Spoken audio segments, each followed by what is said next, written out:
আসসালামু আলাইকুম। এই ভিডিওতে রিলিজিয়াস মাইন্ডসেট ভিডিও সিরিজের মূল বক্তব্য সংক্ষেপে উপস্থাপন করব এবং এ বিষয়ে আমার সদ্য প্রকাশিত রিলিজিয়াস মাইন্ডসেট বিশ্বাসের ঢেকে গেলা বইয়ের কিছু অংশ শেয়ার করব। প্রায় 350 পৃষ্ঠার হার্ড কভার অফসেট বইটি বিশেষ অফারে কিনতে পারবেন ভিডিও ডেসক্রিপশনে দেওয়া লিঙ্কে ক্লিক করে, বা লিঙ্ক চাই লিখে কমেন্ট করতে পারেন। এই ভিডিও সিরিজ বা বইটি আপনার ধর্মীয় ভাবনায় একটা নতুন দুয়ার খুলবে বলে আমার বিশ্বাস। তবে যারা বাইনারি চিন্তা করেন, অর্থাৎ একতরফা চিন্তা করেন, আমার বই বা ভিডিও তাদের জন্য নয়। যারা বৃত্তের বাইরে, পরিচিত দিগন্তের বাইরে ভাবতে সক্ষম, তাদের জন্যই কথা বলা বা লেখা। গণমানুষের জন্য বইটি নয়, তাই তাদের কাছে বইটি পৌঁছাক তা চাইও না। এ কারণে সীমিত পরিমাণ বই ছাপানোর সিদ্ধান্ত নিয়েছি। যারা রকমারি বা অ্যামাজন থেকে বইটি কিনবেন তাদের আগাম ধন্যবাদ এবং তাদের কাছে 5 স্টার রেটিং এবং একটি রিভিউ লেখার আবেদন থাকলো। আপনি আমাকে প্রথমবার শুনলে সব কিছুর আগে আমার ইউটিউব চ্যানেলটি সাবস্ক্রাইব করুন, ফেসবুকে ফলো করুন। আমি মূলত ডিজিটাল মার্কেটিং এবং পার্সোনাল ব্র্যান্ডিং নিয়েই কথা বলি এবং বলবো।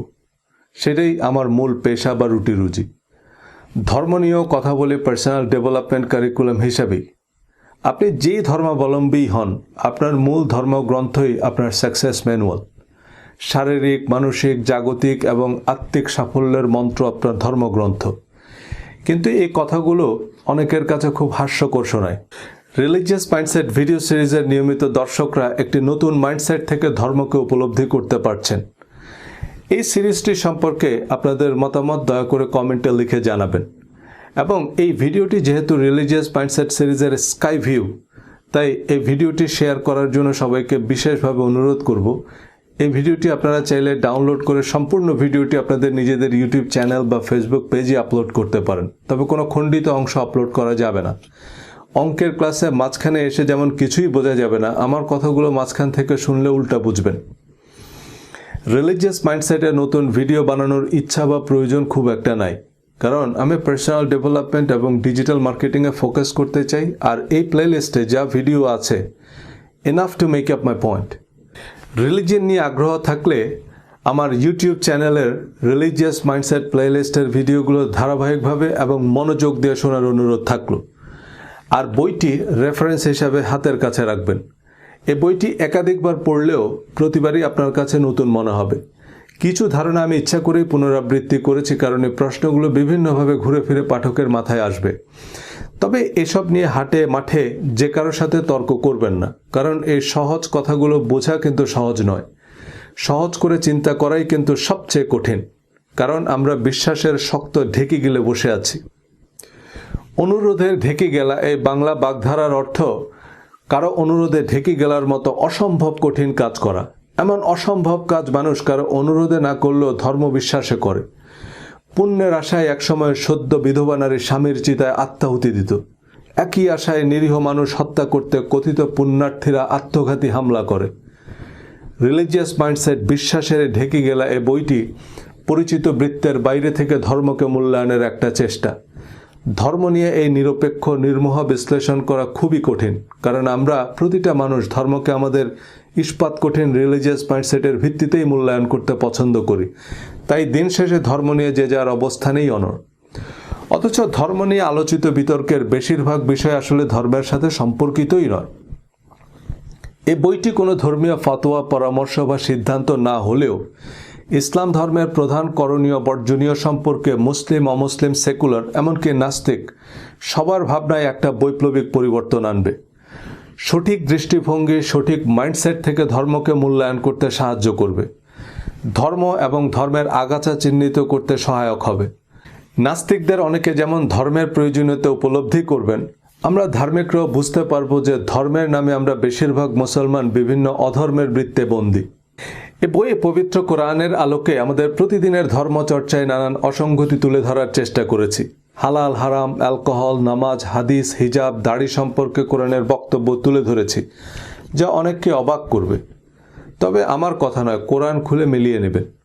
হাসরের মাঠে আমাকেও আপনি খুঁজে পাবেন না, আকাশচুম্বী জনপ্রিয় হুজুরকেও খুঁজে পাবেন না। আপনার পরীক্ষা আপনাকেই দিতে হবে। আমার ভিডিও বা বইয়ে আমি নানামুখী উদাহরণ দিয়েছি বোঝানোর সুবিধার্থে, কিন্তু কোনো দল মত তরিকার প্রতি আমার কোনো অনুরাগ বা বিরাগ নেই। অমুসলিম এমনকি নাস্তিকদের নিয়েও আমার কোনো আপত্তি নাই, কোনো অভিযোগ অনুযোগ নেই।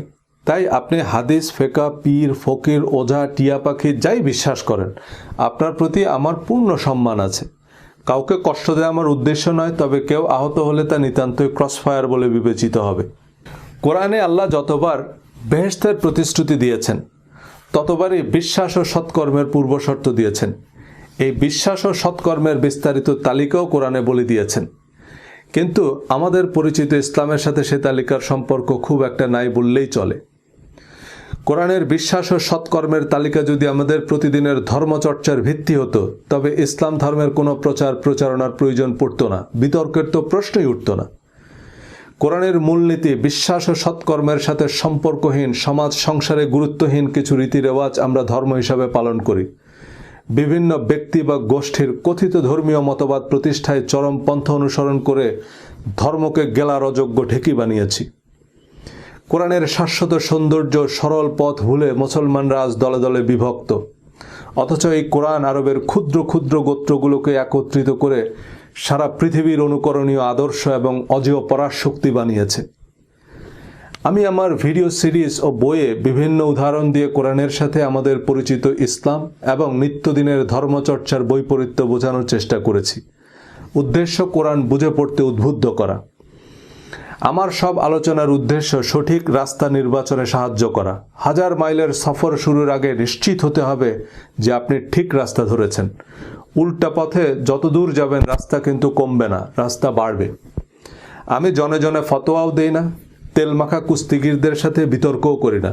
তবে কোনো বিজ্ঞ আলেম, শ্রদ্ধেয় মুহাদ্দিসের সাথে আলোচনার সুযোগ নেই, যিনি উপযুক্ত রেফারেন্স ও গ্রহণযোগ্য যুক্তির সমন্বয়ে সত্য বুঝতে সাহায্য করবেন। হাদিসের নামে জাল জালিয়াতির তথ্য প্রমাণ আমাকে বড় বড় আল্লামা শাইখুল হাদিসরাই দিচ্ছেন। ওনারা বলতে পারেন না আহলে আবু জেহেলদের ভয়ে, তাই আমাকে বলতে অনুরোধ করেছেন। তবে আমার বা কারো কথায় বিভ্রান্ত হওয়ার দরকার নেই। আপনার কাছে জিপিএস থাকলে আপনার জনে জনে রাস্তা জিজ্ঞেস করার দরকার কি? আমি শুধু বলছি কোন জিপিএস 100% অ্যাকুরেট। অনেকেই অবশ্য বলা শুরু করেছেন যে শুধু কোরআন অনুসরণ করলে ইসলাম ধর্মের আর কিছুই থাকে না। হ্যাঁ, একথা সত্য যে আমাদের পরিচিত ইসলামের সাথে কোরআনের উল্লেখযোগ্য সম্পর্ক নাই। এই ইসলাম যে কোরআনের ইসলাম নয়, হজরত মুহাম্মদ সাল্লাল্লাহু আলাইহি সাল্লামের ইসলাম নয়, সোনালী যুগের ইসলাম নয়, তা এই বই থেকে পরিষ্কার বুঝতে পারবেন ইনশাল্লাহ। বুঝতে পারবেন চলে সব উল্টো পথে, উল্টো রথে, উল্টো বেশে। সোজা পথ পৌড়ে পায়ে, সোজা পথে কেউ চলে না। বাঁকা পথ জ্যাম হরদম, জমজমাট ভিড় কমে না। ধর্ম সম্পর্কে এক জীবনে খুব বেশি কিছু জানা সম্ভব নয়, তবে ধর্ম নিয়ে আমাদের কৌতূহলের অন্ত নেই। ধর্মীয় কারণ ছাড়াও রাজনীতি, অর্থনীতি, জীবন জীবিকার প্রতিটি পরতে পরতে মিশে আছে ধর্ম। যারা ধর্মে বিশ্বাস করেন না তাদেরও ধর্ম নিয়ে আগ্রহ কম নয়। আমার শিক্ষা জীবনের শুরুটা মাদ্রাসায়, তবে যে কোনো কারণেই মাদ্রাসায় পড়ার সময়টাতে আমার ধর্ম নিয়ে খুব ইতিবাচক অভিজ্ঞতা হয়নি। ধর্মকে মনে হয়েছে জীবনের সাথে সম্পর্কহীন, প্রজন্ম থেকে প্রজন্মে চলমান কিছু মুখস্থ রীতিরেওয়াজ। আশেপাশের মানুষদের মধ্যে দেখেছি ধর্মের কথার সাথে তাদের কাজের খুব একটা মিল নাই। পরবর্তীতে আমি ঢাকা বিশ্ববিদ্যালয়ে আন্তর্জাতিক সম্পর্ক বিভাগে পড়তে গিয়ে প্রতিটা মুহূর্তেই মনে হয়েছে জাতীয় এবং আন্তর্জাতিক রাজনীতির অন্যতম প্রধান উপকরণ ধর্ম। একবিংশ শতাব্দীর এই বিজ্ঞান ও প্রযুক্তির জয়যাত্রায় এই উত্তরাধুনিক বিশ্ব ব্যবস্থায় ধর্মের আধিপত্য বেশ স্পষ্ট। ইউনিভার্সিটিতে এবং পরবর্তীতে আমেরিকায় অনেক সৎ, মহৎ, বিশ্বস্ত এবং সত্যিকারের ভালো মানুষ দেখেছি। এরা ধর্মে বিশ্বাস করে না বা কার্যত ধর্ম চর্চা করে না, কিন্তু তারা ধর্মের মানদণ্ডে উত্তীর্ণ। তারা ধর্মের কঠিনটা করছে, শুধু পোশাকি রীতিরেওয়াজ আর বিশ্বাসের ভনিতারাই। এদের বেশিরভাগ ধর্মে বিশ্বাস করে না, কারণ ধর্ম সম্পর্কে তাদের যে অভিজ্ঞতা তা ধর্ম সম্পর্কে একটা ভুল বার্তা। প্রসঙ্গত বলে রাখি, আমাদের আলেম উস্তাদদের মধ্যেও অনেক মুত্তাকি, মুখলেস, পরহেজগার ও গুণী ইসলামিক স্কলার আছেন যারা সত্যিকারের ধর্ম চর্চা করেন। তারা সর্বজন শ্রদ্ধেয় এবং আমাদের সকলের জন্য অনুকরণীয় আদর্শ। আস্তিক নাস্তিক বিতর্ক দিয়ে শুরু করা যাক। এখন বিজ্ঞানের যুগ। জ্ঞানের প্রতিটা শাখায় চলছে জানার অবিরাম চেষ্টা। বিশেষায়িত গবেষণা নির্ভর এবং প্রমাণ সাপেক্ষ তথ্যই এখনকার দুনিয়ায় গ্রহণযোগ্য। সঙ্গত কারণেই বিশ্বাসভিত্তিক ধর্ম প্রতিনিয়ত বিজ্ঞানের নানান চ্যালেঞ্জের মুখোমুখি হচ্ছে। কিন্তু ইসলাম ধর্ম নিয়ে সেকুলার নাস্তিক বা অমুসলিমদের বেশিরভাগ অভিযোগ ইসলামের সাথে সম্পর্কিতই নয়।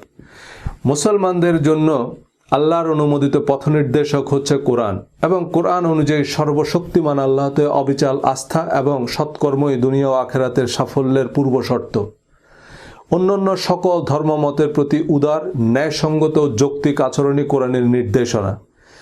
কিন্তু রাজনৈতিক অর্থনৈতিক স্বার্থে ধর্মকে ব্যবহার করতে উদ্দেশ্যমূলকভাবে কোরআনের সাথে সম্পর্কহীন কিছু আচার আনুষ্ঠানিকতা ইসলাম হিসাবে প্রতিষ্ঠা করা হয়েছে, যা ধর্মকে পদে পদে প্রশ্নবিদ্ধ করছে।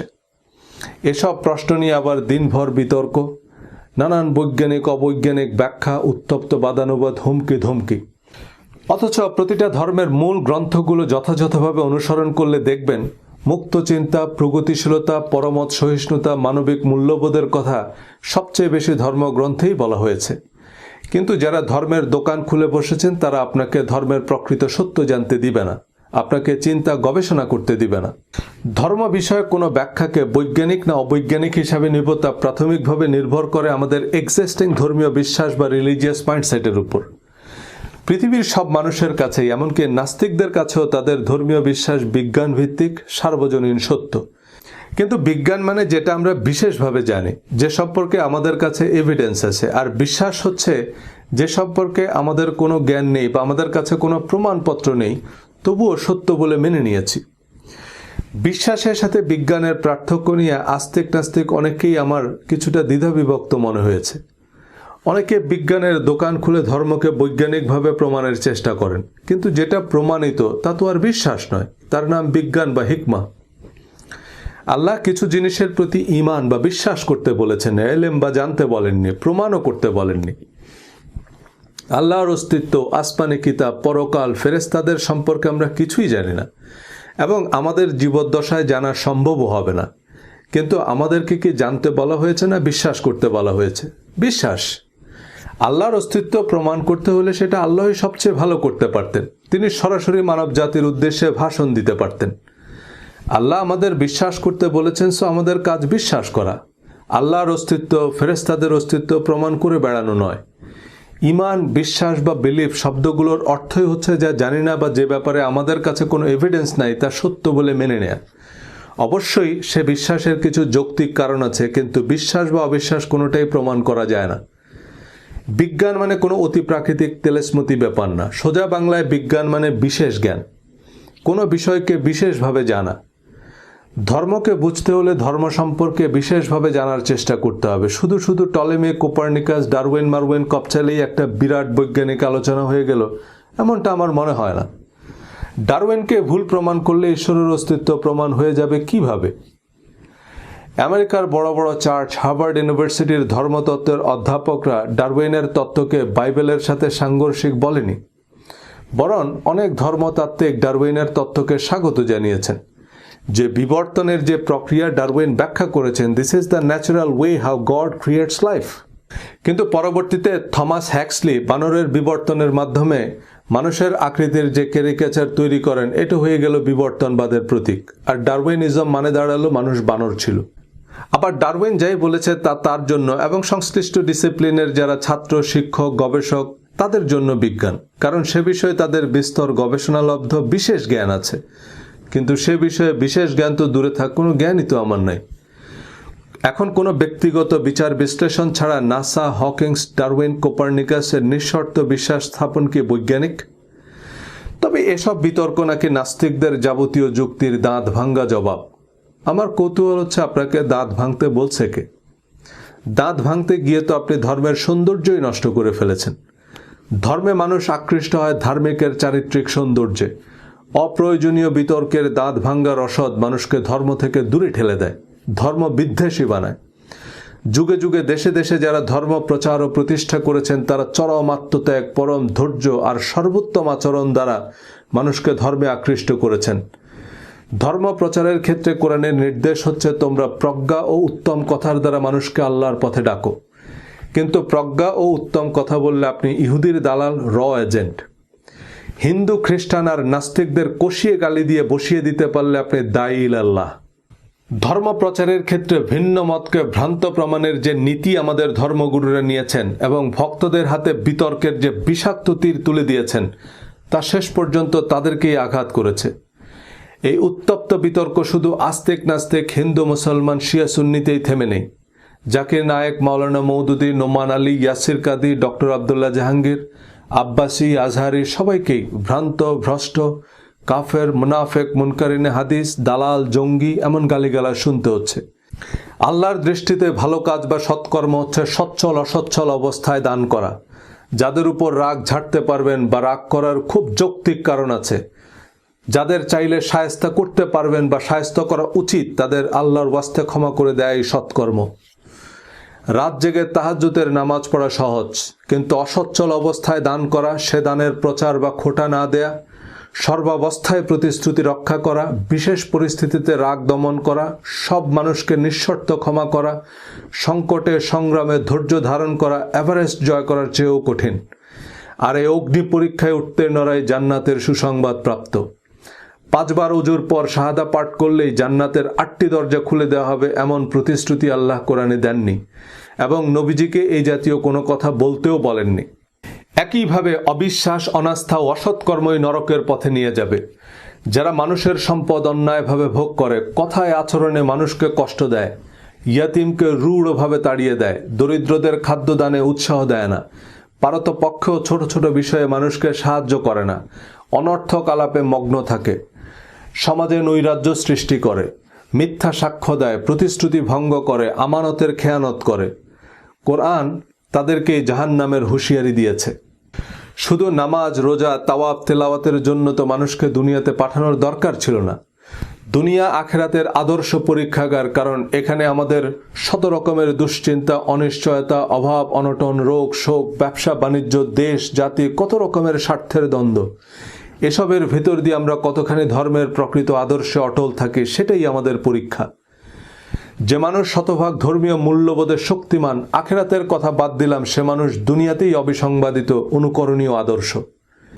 এ ভালো কাজগুলো কিন্তু আমাদের আলেমরাও করছেন। বাংলাদেশের হাফেজে, কাউমি এবং অন্যান্য মাদ্রাসায় অনেক এতিম সুবিধা বঞ্চিতরা পড়ছে।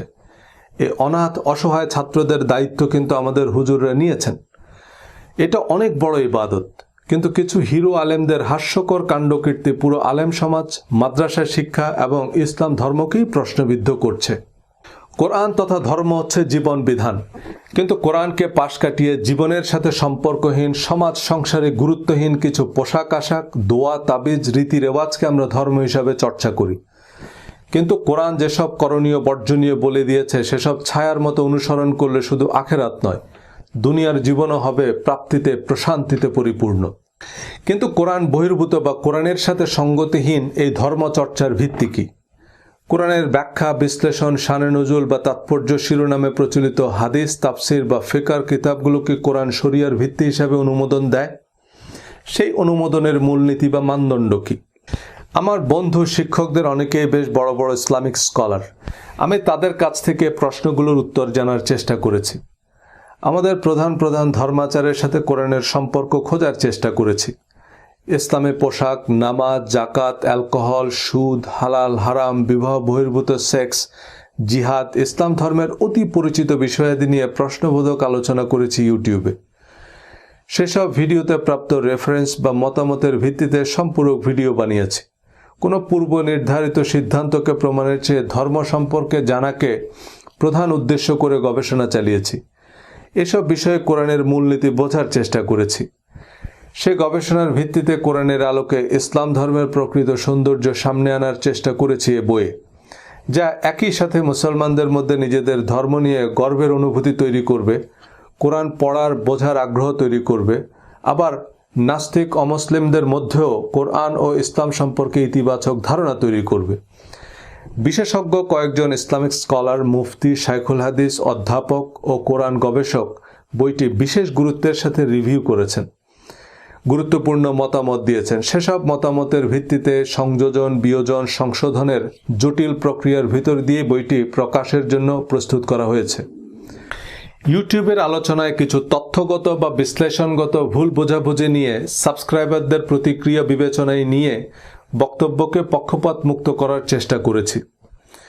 আমি কোরআনের সীমার মধ্যে থেকে আলোচনা করেছি, কিন্তু সে বিশ্লেষণ সেকুলার অমুসলিম বা নাস্তিকদের কাছেও গ্রহণযোগ্যতা পাওয়ায় আমি আশাবাদী যে প্রকৃত ধর্মের যে সৌন্দর্যতা সার্বজনীন। ধর্ম জিনিসটা আসলে কি? কোনো বস্তু বা পদার্থের ধর্ম বলতে আমরা খুব সহজেই বুঝি সে বস্তু বা পদার্থের সহজাত বৈশিষ্ট্য, যেমন আগুনের ধর্ম তাপ দেয়া বা পুড়িয়ে ফেলা। একজন মানুষের বেলাতে কথাগুলো সমানভাবে প্রযোজ্য। আমার আপনার ধর্ম মানে আমাদের সহজাত বৈশিষ্ট্য বা আমাদের স্বতঃস্ফূর্ত বিশ্বাস, ভাবনা বা আচরণ। এই সহজাত বৈশিষ্ট্যকে ধর্মনিরপেক্ষ দৃষ্টিকোণ থেকে বলা হয় অ্যাটিটিউড বা মানসিকতা। এই অ্যাটিটিউড মানে আপনি স্বয়ংক্রিয়ভাবে যা করেন।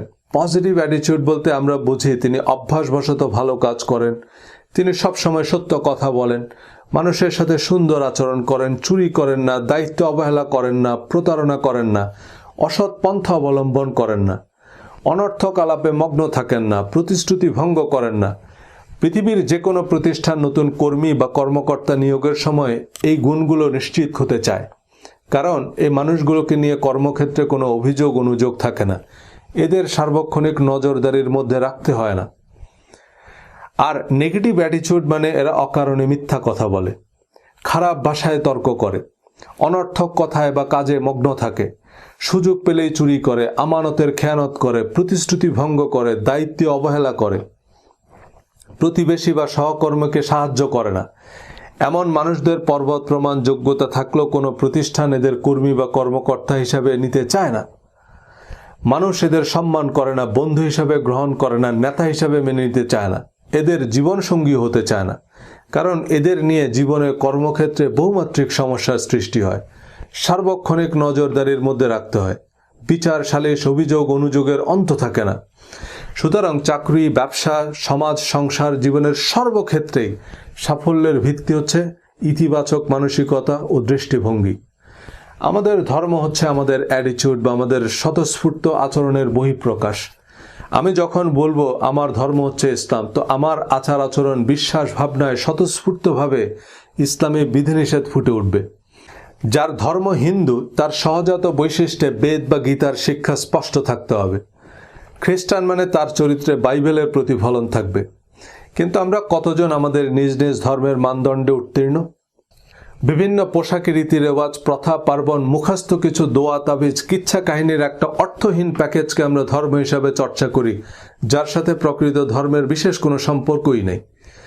কিন্তু এই চক্র থেকে বেরিয়ে আসা খুব কঠিন, কারণ আমাদের অবচেতন মন সত্য এবং মিথ্যার পার্থক্য জানে না, উচিত অনুচিতের তফাৎ বোঝে না, যৌক্তিক অযৌক্তিকের তফাৎ জানে না। আপনি আপনার অবচেতন মনকে যা বিশ্বাস করতে বলবেন সে তাই বিশ্বাস করবে। একসময় এই বিশ্বাস এতটাই শক্তিশালী হবে যে আপনি এর বাইরে ভিন্ন কিছু গ্রহণ করতে পারবেন না। আমরা কি দেখব তা বেশিরভাগ সময় নির্ভর করে কিভাবে দেখব, কোন দৃষ্টিকোণ থেকে দেখব তার উপর। একজনের দৃষ্টিতে যেটা ইবাদত, আরেকজনের দৃষ্টিতে সেটা শিরক বা বেদাত। একজনের জন্য যেটা জিহাদ, আরেকজনের সংজ্ঞায় সেটা সন্ত্রাস। একজনের চোখে যেটা ফ্যাশন, আরেকজনের বিবেচনায় সেটা অশ্লীল। নিউ ইয়র্কে যখন মধ্যরাত, ঢাকায় তখন ভর দুপুর। তাই এখন দিন না রাত তা নির্ভর করে আপনি এই মুহূর্তে কোথায় আছেন তার উপর। আমরা ধর্ম বা ধর্মমতকে মূল্যায়ন করি আমাদের শিয়া, সুন্নি, টুয়েলভার্স, ইসমাইলি, হানাফি, সালাফি, আহলে হাদিস, আহলে কোরআন, দেওবন্দি, দেওয়ানবাগি, আহমদিয়া, মাইজভান্ডারি, এসব ইস্পাত কঠিন রিলিজিয়াস মাইন্ডসেট থেকে। আমার মাইন্ডসেট বা তরিকার সাথে না মিললে সেটা ফেতনা, দজ্জাল, চক্রান্ত, মুতাজিলা, খাড়াজিলা, গুরজিলা, ফেরকা, আসাদ, মোসাদ, ভণ্ড ইত্যাদি দত্তদানব। ধর্ম নিয়ে কথা বলা শুরুর পর আমি অসংখ্য তরিকা বা ফেরকার দালাল উপাধি পেয়েছি। আমি নিজেও কনফিউজড হয়ে যাচ্ছি যে আমি আসলে কার দালাল। আলহামদুলিল্লাহ, এটুকু অন্তত বুঝতে পারছেন যে মুসলমানদের মধ্যে ভ্রান্ত মতবাদ থাকতে পারে, তাদের নিয়ে চক্রান্ত হতে পারে। সে দালাল আমি যেমন হতে পারি, আপনার হুজুরও হতে পারে। তাই বলছে কি, একটু কানে হাত দিয়ে দেখুন কানটা জায়গা মতো আছে কিনা। কান জায়গা মতো থাকলে চিল, শকুন, ঈগল কিছু নিয়েই টেনশন নেই। আমি তর্ক করতে পারি না, কারোর সাথে তর্ক করিও না, কিন্তু সুখবর হচ্ছে আপনার ঘরে লাই ডিটেক্টর আছে। আপনি সত্য মিথ্যার পার্থক্য করতে পারবেন। সে সত্য মিথ্যার পার্থক্যকারী হচ্ছে কোরআন। কোরআন যেসব ফাইল প্রোগ্রাম চিনে না সেসব আপনার সিস্টেমে ইনস্টল করতে থাকলে একসময় আপনার সিস্টেম হ্যাং করবে। সূরা বাকারা 185।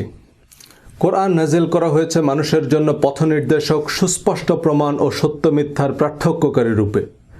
এই আয়াতে আল্লাহ আরও বলেছেন, আল্লাহ তোমাদের জন্য সহজ চান এবং কঠিন চান না। অর্থাৎ কোরআনের মূলনীতি হচ্ছে যেটা মানুষের জন্য সহজ, কল্যাণকর। কোরআনের বাইরে আর যত ধর্মীয় বর্ণনা বা বিবরণ আছে তার সত্যতার মানদণ্ড হচ্ছে কোরআন। দেওবন্দ, মদিনা, আল আজহার, তেহরান ইউনিভার্সিটিতে সারা জীবন গবেষণা করেও কোরআন বহির্ভূত হাদিস বা ঐতিহাসিক তথ্যের সত্যতা নিশ্চিত হওয়া সম্ভব নয়।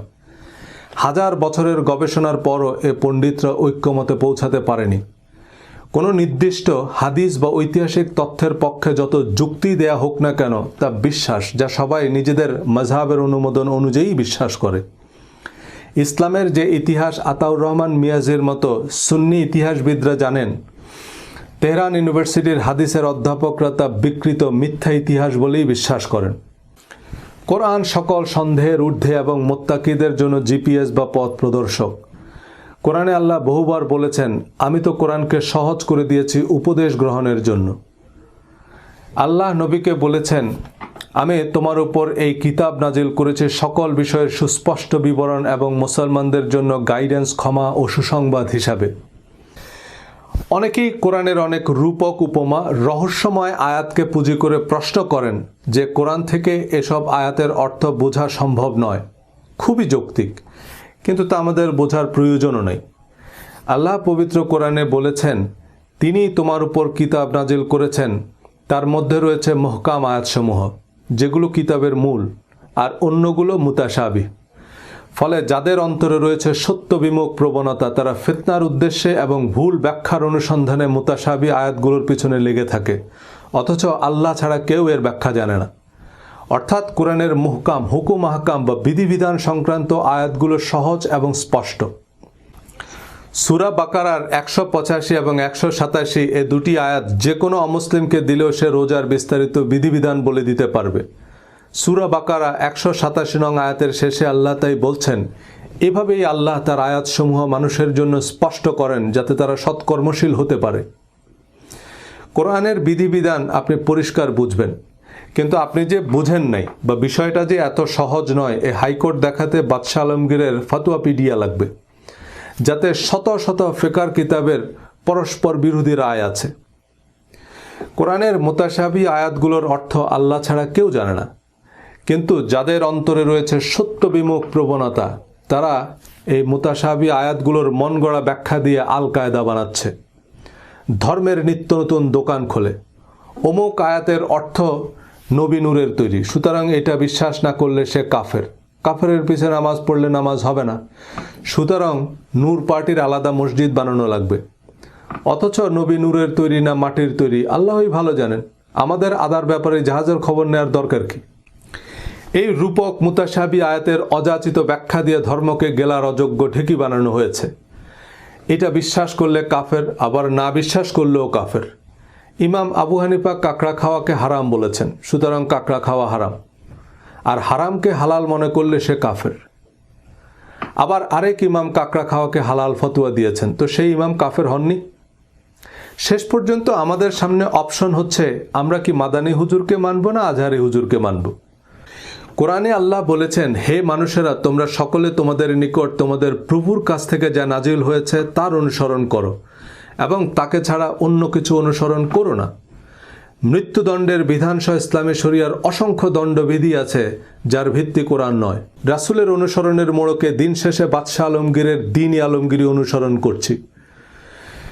আল্লাহ কোরআনে বলেছেন, হে নবী, আপনি বলুন, তোমাদের এবং আমার মধ্যে আল্লাহ সাক্ষী, আমার উপর এই কোরআন অবতীর্ণ হয়েছে যাতে আমি এই কোরআন অনুযায়ী তোমাদের এবং যাদের কাছে এই কোরআন পৌঁছায় তাদের সতর্ক করতে পারি। সুতরাং রাসূলের অনুসরণ মানে কোরআনের নিরবিচ্ছিন্ন অনুসরণ। ইসলাম ধর্ম বলতে আমরা বেশিরভাগ মানুষ যা বুঝি, ফরজ, ওয়াজিব, সুন্নত, মুস্তাহাব, মাকরু, হারাম, এক কথায় যাবতীয় প্রচলিত ও পরিচিত ধর্মীয় রীতিরেওয়াজের বেশিরভাগেরই অন্যতম প্রধান ভিত্তি হচ্ছে কথিত হাদিস এবং ফিকহ। নবীজির হাদিসের বরাত দিয়ে সব ফরজ হারাম প্রবর্তন করা হলেও কোরআনে আল্লাহ বলেছেন, হে নবী, আপনি বলুন, তোমাদের প্রতি যা অবতীর্ণ হয়েছে তাতে তোমরা কোনো কিছুকে হালাল এবং কোনো কিছুকে হারাম বলার কোনো সুযোগ আছে? বলুন, আল্লাহ তোমাদের সে অনুমতি দিয়েছে, না তোমরা আল্লাহর নামে কিছু বানিয়েছ? সূরা তাহরিমের শুরুতে আল্লাহ নবীকে বলছেন, হে নবী, আল্লাহ তোমার জন্য যা হালাল করেছেন তুমি কেন তা তোমার জন্য হারাম করছো? হালালকে হারাম বলার অনুমতি আল্লাহ নবীকে না দিলেও ফুকাহায়ে কেরামকে দিয়েছেন। কোরআন সম্পূর্ণ, পরিপূর্ণ এবং অনুমোদিত জীবন বিধান। কোরআন তার নিরবিচ্ছিন্ন অনুসারীদের এক যুগেরও কম সময়ে ধুলামলিন বেদুইন থেকে সারা পৃথিবীর অবিসংবাদিত অধিপতি বানিয়ে প্রমাণ করেছে কোরআন সকল সন্দেহের ঊর্ধ্বে সাফল্যের চিরন্তন পথ প্রদর্শক। কোরআনের সহায়ক বা শরিয়ার উৎস হিসেবে বিবেচিত হাদিস ও ফিকহ স্বরূপ সম্পর্কে আমার ইউটিউব চ্যানেলে বিশদ আলোচনা করেছি, যা অনেককে বিস্মিত করেছে, আবার অনেককে বিরক্ত করেছে। হাদিস বলতে বোঝাচ্ছি বুখারী, মুসলিম, তিরমিজি, আবু দাউদ, নাসাই, ইবনে মাজাহ এসব হাদিস গ্রন্থে বর্ণিত হাদিস। আর ফিকহ মানে ইমাম আবু হানিফা, শাফি, মালিক, আহমদ ইবনে হাম্বলের ফাতোয়া বা মত। কিন্তু এসব হাদিস বা ফিকহ সিদ্ধান্ত পালনের বাধ্যবাধকতা কতটুকু? এসব হাদিস এবং ফিকহ গ্রন্থের স্বীকৃতি বা অনুমোদনের ভিত্তি কি তা বিশ্লেষণ করেছি। ইউটিউবে অনেকেই বিক্ষিপ্তভাবে বা বিচ্ছিন্নভাবে কোনো একটি ভিডিও দেখে প্রতিক্রিয়া দেখিয়েছেন। আমিও চাই না আমার ভিডিওগুলো মানুষ বিক্ষিপ্তভাবে দেখুক বা নেতিবাচক ক্যাপশন দিয়ে শেয়ার করুক, যা বিভ্রান্তি তৈরি করবে। কিন্তু আমি তো ইউটিউবকে বলতে পারি না যে আমার প্রথম ভিডিও দেখেনি সেজন্য আমার দ্বিতীয় ভিডিও দেখতে না পারে।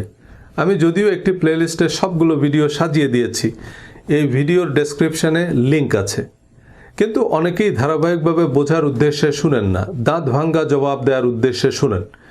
এই বইয়ে আমি আমার বক্তব্যকে আরও ধারাবাহিকভাবে সাজিয়েছি। আমার ভিডিওতে বা বইয়ে যদি কোনো তথ্যগত বা বিশ্লেষণগত ভুল ভ্রান্তি বা বিকল্প অনুবাদ বা ভিন্ন মত থাকে তা কমেন্টে জানাবেন, আমি নির্দ্বিধায় সংযোজন করব। কিন্তু আপনি মানুষকে বিভ্রান্ত করছেন এমন বিভ্রান্তিকর কমেন্ট করলে দয়া করে আপনার তরিকা উল্লেখ করবেন, তাহলে অন্তত বুঝবো যে শিয়া, আহমদিয়া, দেওয়ানবাগি কারা কারা আমার কথায় বিভ্রান্ত হচ্ছেন।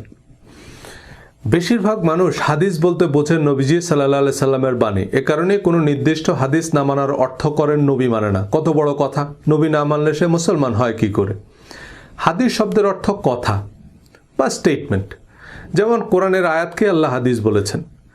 কোরআন আল্লাহর হাদিস বা আল্লাহর বাণী, যার রাবি বা বর্ণনাকারী হচ্ছেন এমন একজন রাসূল যার বিশ্বস্ততা ও সত্যবাদিতার গ্যারান্টার স্বয়ং আল্লাহ। নবীজির হাদিস মানে নবীজি সাল্লাল্লাহু আলাইহি সাল্লামের কথা যা সাহাবীরা বর্ণনা করেছেন। সাহাবীদের কথা মানে সাহাবীদের হাদিস। আবু জেহেলের হাদিস মানে আবু জেহেলের কথা যা পূর্ববর্তী নবী রাসূলদের বরাত দিয়ে তারা সমাজে প্রতিষ্ঠা করেছে। হযরত ইব্রাহিম আলাইহিস সালামের বরাত দিয়েই তারা ল্যাংটা হয়ে কাবা তাওয়াফ করত।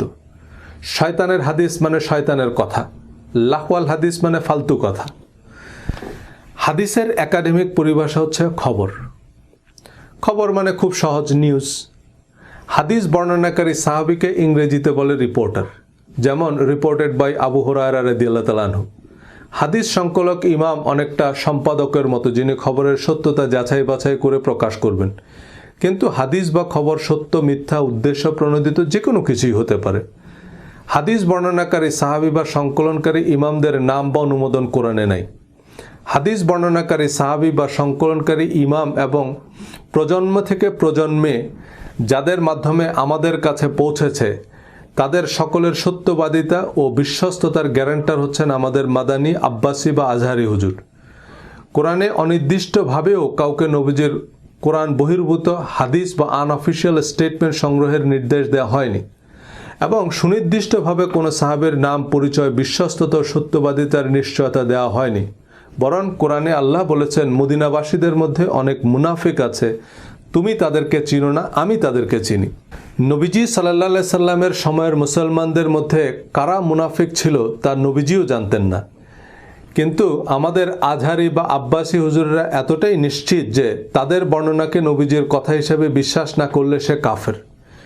এই গ্যারান্টি অনেকটা বিল গেটসের $20 বিলিয়ন ঋণ আবেদনে আমার আপনার গ্যারান্টার হওয়ার মতো, যে বিল গেটস দেউলিয়া হয়ে গেলে টাকা আমি দেব। আমি কোত্থেকে দেব জানি না। বিল গেটস দেউলিয়া হয়ে গেলে এই গ্যারান্টারকে খুঁজে পাবেন। কোরআনের সহায়ক হাদিস আমাদের দরকার। হাদিস, ইতিহাস, সিরাত সাহিত্য ছাড়া কোরআনের কনটেক্সট বোঝা কঠিন। যেমন পত্রিকা বা টিভি নিউজ আদালতকে কোনো ঘটনার পরিপ্রেক্ষিত বুঝতে সাহায্য করে, কিন্তু পত্রিকার রিপোর্ট আদালতে এভিডেন্স হিসাবে গ্রহণযোগ্য নয়। আদালত উপযুক্ত সাক্ষ্য প্রমাণ ছাড়া কোনো পত্রিকার খবরের উপর ভিত্তি করে রায় দেয় না, কারণ খবর উদ্দেশ্য প্রণোদিত হলে তা কনটেক্সট উল্টে দিতে পারে। হাদিসের প্রয়োজনীয়তার সপক্ষে অনেক জোরালো যুক্তি আছে, সেসব যুক্তি আমি বিশেষ গুরুত্বের সাথেই আলোচনা করেছি, কিন্তু বেশিরভাগ বাইনারি প্রশ্নের উত্তর আমার জানা নেই। যেমন কোরআনে তো ভাতের কথা নেই, তাহলে ভাত খান কেন?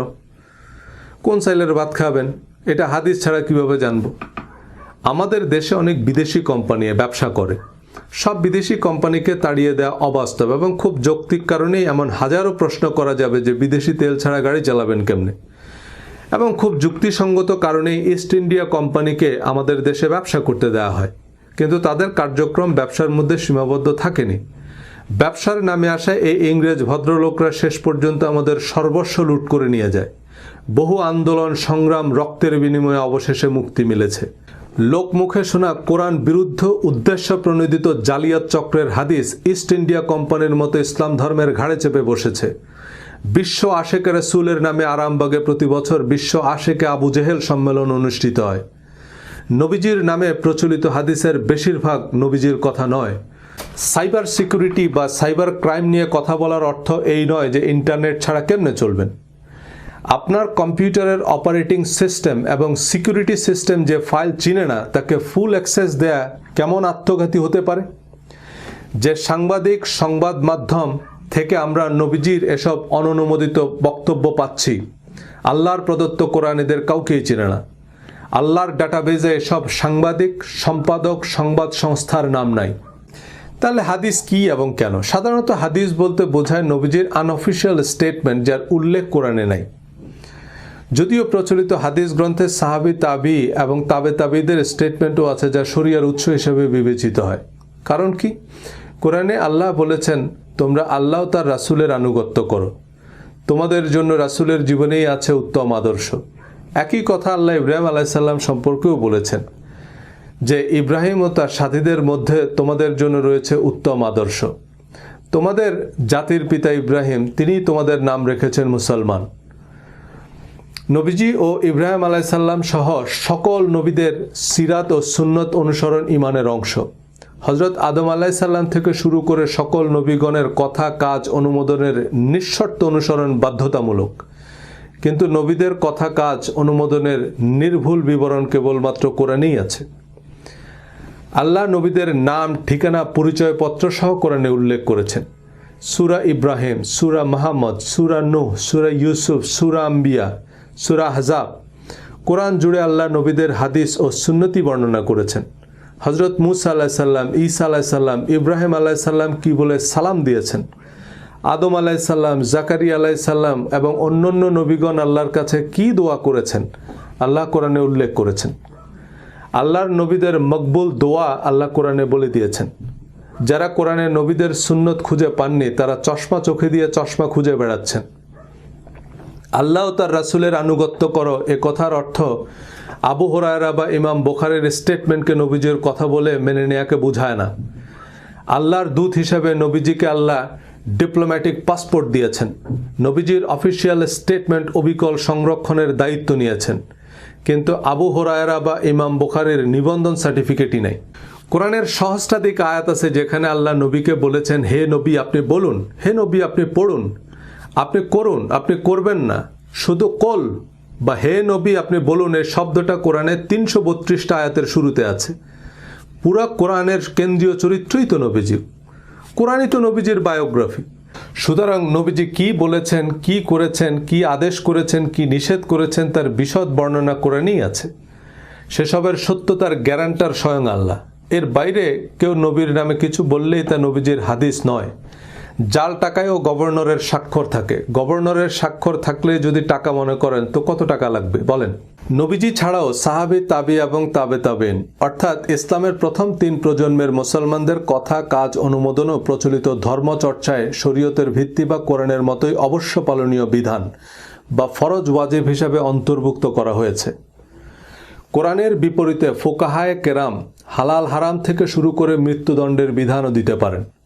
এর বাইরেও পীর মুরব্বীদের দল মত দরগা মাজার তো আছেই। এসবের ভিত্তি কি? কোরআনে আল্লাহ বলেছেন সাহাবীদের উপর আল্লাহ সন্তুষ্ট, কিন্তু নবীদের মতো নির্দিষ্ট সাহাবীদের নাম পরিচয় কোরআনে নাই।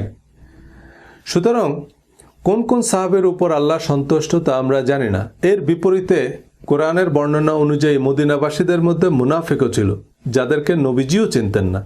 সুতরাং আমরা নির্দিষ্ট করে কোনো সাহাবীকে নিঃশর্ত বিশ্বাসের শর্ত আরোপ করতে পারি না। সকল নবীগণকে নিঃশর্ত বিশ্বাস করা ইমানের অপরিহার্য অংশ হওয়ার পরও আইডি কার্ড ছাড়া কাউকে নবী বলা যাচ্ছে না। কিন্তু সাহাবীদের উপর আল্লাহ সন্তুষ্ট এই আয়াতের উপর লক্ষ লক্ষ সাহাবী, তাবি, তাবেইন শরীয়তের উৎস বনে গেলেন। কোনো আইডি কার্ড ছাড়াই শুধু সাহাবী, তাবি বলে দিলেই হলো। বাঙ্গি যদি কারো প্রিয় ফল হয়, তিনি চেষ্টা করলে মাটিও খেতে পারবেন। একবার এমন ঢেকি গিললেই তাকে দিয়ে দরগা, মাজার, দেওয়ানবাগি, দিনে ইলাহি, দিনে আলমগিরি, আল কায়দা সবই গেলানো সম্ভব। কিন্তু দুনিয়ার ৯৯% মানুষ তো হাদিস ভিত্তিক ধর্মই মানে। ৯৯% মানুষ সত্যতার মানদণ্ড নয়। সত্যতার মানদণ্ড হচ্ছে কোরআন। কোরআন বলছে, আর যদি তুমি দুনিয়ার অধিকাংশ লোকের কথা মতো চলো, তাহলে তারা তোমাকে আল্লাহর পথ থেকে বিচ্যুত করে দিবে। তারা তো শুধু অনুমানের অনুসরণ করে এবং তারা কেবল অনুমান ভিত্তিক কথাবার্তাই বলে। তবু হাদিসকে বাদ দিলে ধর্মের যে চেহারা দাঁড়ায় তার সাথে আমরা একেবারেই পরিচিত নই। এ কারণেই অনেকেই কোরআনের অনুসরণকে আহলে কোরআন ফেতনা, প্রোটেস্ট্যান্ট ভার্সন অফ ইসলাম, খ্রিস্টান প্রজেক্ট ইত্যাদি নাম দিয়ে পত্রপাঠ বিদায় করে দেন। যে শাইখুল হাদিস আবু হুরায়রা বা ইমাম বুখারীর বিশুদ্ধতার ১০০% গ্যারান্টি দিচ্ছেন, বিচারের মাঠে ইমাম বুখারী দেউলিয়া হয়ে গেলে এই গ্যারান্টারকে খুঁজে পাবেন কই? কোরআন পড়ে যদি আমি নাও বুঝি, তবুও তো আমি বলতে পারবো যে আল্লাহ, আমি তোমার কিতাব পড়ে এটুকু বুঝছি। আর আমি যে এটুকু বুঝছি তা তো অন্তর্যামী জানেন।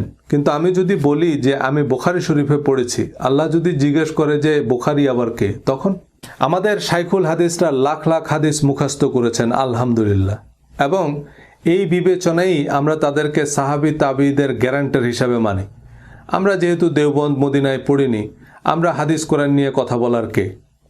আপনি যাবেন উত্তরা, কিন্তু উত্তরা ক্রস করে আপনি দিনাজপুর গিয়ে উঠলেন। আপনি তো উত্তরার থেকে অনেক বেশি গেছেন, তাই না? ভোলানাথ লিখেছিল ২ ২ ৯০, লিখেছিল ১.৫ বেশি, এটা তার গর্বই। ২ ২ ৪, কিন্তু সে মাশাল্লাহ ২-এর থেকে অনেক বেশি লিখছে, তাই না? ১১ লক্ষ হাদিস আপনাকে মুখস্থ করতে বলছে কে? সেই ১১ লক্ষ হাদিস কই? কোরআনকে আল্লাহ সরল পথ বলেছেন, বারবার বলেছেন আল্লাহ তোমাদের জন্য সহজ চান, কঠিন চান না। কিন্তু এই ৪৫ লাখ হাদিস ইসলামকে অন্তহীন জিলাপির প্যাচ আর গেলার অযোগ্য ঢেকি বানিয়েছে। কথিত হাদিসের গোলক ধাঁধায় আমরা পথ হারিয়ে বসে আছি। কারণ কোরআনের ২ ২ ৪ আমাদের পছন্দ নয়। অঙ্ক মিলুক আর নাই মিলুক, ফলাফলের সংখ্যা বেশি হতে হবে। আল্লাহর জিপিএস যেখানে আমাদের রাইট টার্ন নিতে বলেছে, আমরা লেফট টার্ন নিয়েছি। উল্টো পথে ১০০০ মাইল গাড়ি চালালেও রাস্তা কিন্তু কমছে না, রাস্তা বাড়ছে। আমরা যে ভুল পথে আছি তা আমাদের পতন দেখেই বোঝা যায়। আল্লামা ইকবালের ভাষায় আল্লাহ বলছেন, দান ভান্ডার খোলাই তো মোর, সে দান নেবার সাইল কই, কারে আমি বলো পথ দেখাইব, পথ চলা সেই পথিক বই। আমরা কোরআন বোঝার আগে বা কিছু বুঝে ওঠার আগে ধর্ম বুঝেছি। এখন আমাদের রিলিজিয়াস মাইন্ডসেট অনুযায়ী কোরআনকে মূল্যায়ন করি। দাড়ি, মোচ আর পাথর মেরে হত্যা করার বিধান কোরআনে খুঁজে না পেলে আমাদের কাছে কোরআনকে অসম্পূর্ণ মনে হয়। হিন্দুদের কাছেও বেদকে অসম্পূর্ণ মনে হয়, কারণ তাতে মূর্তি পূজার কথা নাই, মাত্র একজন ঈশ্বরের কথা আছে। পুলিশের অনেকের কাছে সংবিধানকে অসম্পূর্ণ মনে হতে পারে, কারণ তাতে ক্রসফায়ারের বিধান নাই। ও ভাই, সংবিধানে না থাকলে তা অসাংবিধানিক, কোরআনে না থাকলে তা আল্লাহর বিধান নয়, আবু জেহেলের বিধান। আল্লাহ বলেছেন কোরআন বুঝতে হবে যে কোনো পূর্বানুমানকে মিউট করে। ধর্মকে বিচ্ছিন্ন, বিক্ষিপ্ত বা অসচেতনভাবে বুঝতে গিয়ে আমরা অধর্মের বৃত্তে বন্দী হয়েছি। মাদ্রাসা জীবন শেষে চতুর্মুখী জ্ঞান ও অভিজ্ঞতা হলেও আমরা বুঝতে পারিনি যে কোরআনের কাছে আমাদের জিজ্ঞাসা কি। পৃথিবীর তাবৎ প্রশ্নের উত্তর জানে গুগল, কিন্তু আপনাকে তো জানতে হবে হোয়াট টু আস্ক গুগল। সারা জীবন কোরআন পড়েও অনেক প্রশ্নের উত্তর মেলেনি, কারণ প্রশ্নটাই মাথায় ছিল না। ২০ বছর যে বাড়িতে থাকেন সে বাড়ির কয়টা সিঁড়ি বলতে পারবেন? কোনোদিন তো গুনে দেখিনি, কারণ সিঁড়ির সংখ্যা জানার দরকার কি? আমাদের নামাজ, রোজা, হাদিস, হিজাব, হালাল, হারাম, পাপ, পুণ্য, ভালো মন্দ সম্পর্কে কোরআন কি বলছে বাড়ির সিঁড়ি গোনার মতো কোনোদিন গুনে দেখিনি। মাদানী হুজুর বলেছে, আজহারি হুজুর বলেছে, ওনারা নিশ্চয়ই গুনেই বলেছে, ওনারাও গোনার দরকার মনে করেননি। কারণ মদিনা আজহারের অধ্যাপকরা বলেছেন ওনারা তো নিশ্চয়ই গুনেছে। মাদ্রাসায় পাল্টা প্রশ্ন করার কোনো সুযোগ নেই। ইন্টারনেট হুজুরদের জবাবদিহিতার মুখোমুখি করেছে। এখন শিয়া, সুন্নি, আহমদিয়া, আটরশি, কওমি, আহলে হাদিস সবার ওয়াজ আমরা অনলাইনে দেখছি। একজন এক কথা বলছে। আজহারি সাহেবের ফতোয়া আব্বাসি হুজুর মানে না, ইমাম খোমেনির ইসলাম ইমাম সুদাইস জানে না।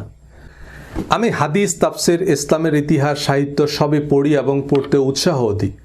নবীজি সাল্লাল্লাহু আলাইহি সাল্লাম এবং প্রধান সাহাবীদের জীবনাচরণের নির্ভুল বিবরণ এবং সহিহ হাদিস অনুসরণ আবশ্যক, কিন্তু তা কোরআনের মূলনীতির সাথে সামঞ্জস্যপূর্ণ হতে হবে। হাদিস বিশারদ ইমামগণের অভিমত ও হাদিস শাস্ত্রের মূলনীতি অনুযায়ী কোরআনের সাথে সম্পর্কহীন এবং সামঞ্জস্যহীন হাদিস শরীয়তের বিধান হিসাবে অকার্যকর। কারণ নবীজি সাল্লাল্লাহু আলাইহি সাল্লাম এবং তার সাহাবীগণ কোরআন পরিপন্থী কোনো কথা বলেছেন বা কাজ করেছেন, এটা একজন মুসলমান নীতিগতভাবে বিশ্বাস করতে পারে না। আমাদের সামনে অনেক হাদিস আছে যা কোরআনের ব্যাখ্যা, বিশ্লেষণ বা মর্মার্থ বলে বিবেচিত হতে পারে, কারণ সেসব হাদিসের মূল বক্তব্য কোরআনের সীমা অতিক্রম করেনি। নবীজির অনেক উপদেশ এবং কোরআনের সাথে সঙ্গতিপূর্ণ হাদিস নিয়েও আমি আলোচনা করেছি আমার বইয়ে, ভিডিওতে, এবং কোরআনের সাথে সঙ্গতিপূর্ণ হাদিসগুলোই সহিহ হাদিস।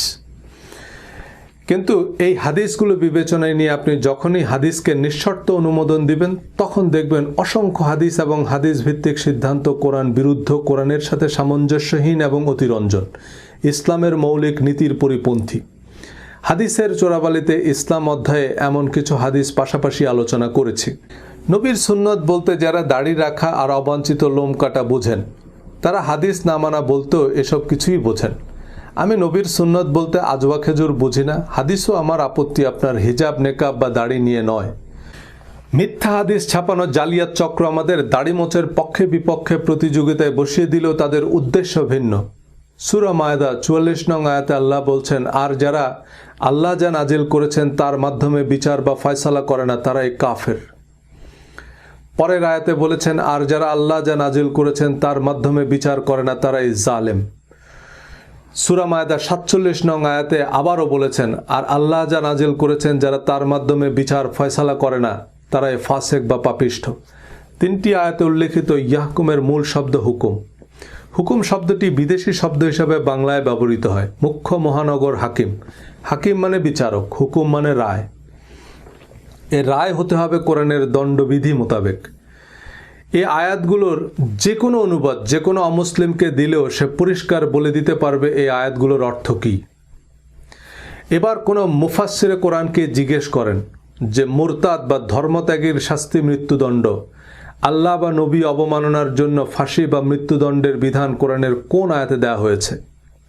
ফাঁসি তো বহুদূর, কোরআন এগুলোকে শাস্তিযোগ্য অপরাধ কি বলেছে? কোরআনে যে অপরাধের নাম নিশানা নাই, সে অপরাধের জন্য মৃত্যুদণ্ডের রায় যারা প্রণয়ন করলো উপরের আয়াত অনুযায়ী, তারা কাফের হননি কেন? কারণ এগুলো তো কোরআনের কথা। কোরআন তো আপনি সরাসরি বুঝবেন না, হুজুর যেভাবে বুঝাবেন সেভাবে বুঝতে হবে।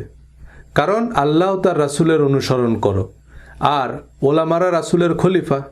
খলিফারা যা বলবে তাই রাসূলের কথা। আলহামদুলিল্লাহ, এক রাসূল লোকান্তরে লক্ষ রাসূল ঘরে ঘরে। উহুদ, খন্দক সহ মুসলমানদের বিরুদ্ধে বেশিরভাগ যুদ্ধের সেনাপতি ছিলেন আবু সুফিয়ান।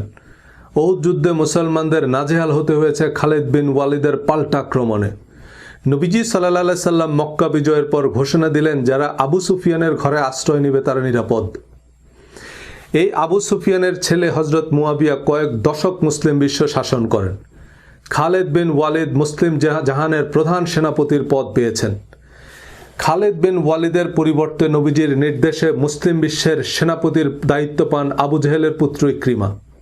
অবমাননা নয়, যারা নবীজিকে নিজের ভিটামাটি থেকে উচ্ছেদ করেছে, নবীর বিরুদ্ধে যুদ্ধ করেছে, নবী তাদের কি শাস্তি দিয়েছেন? নিঃশর্ত ক্ষমা ও বিশেষ সম্মান।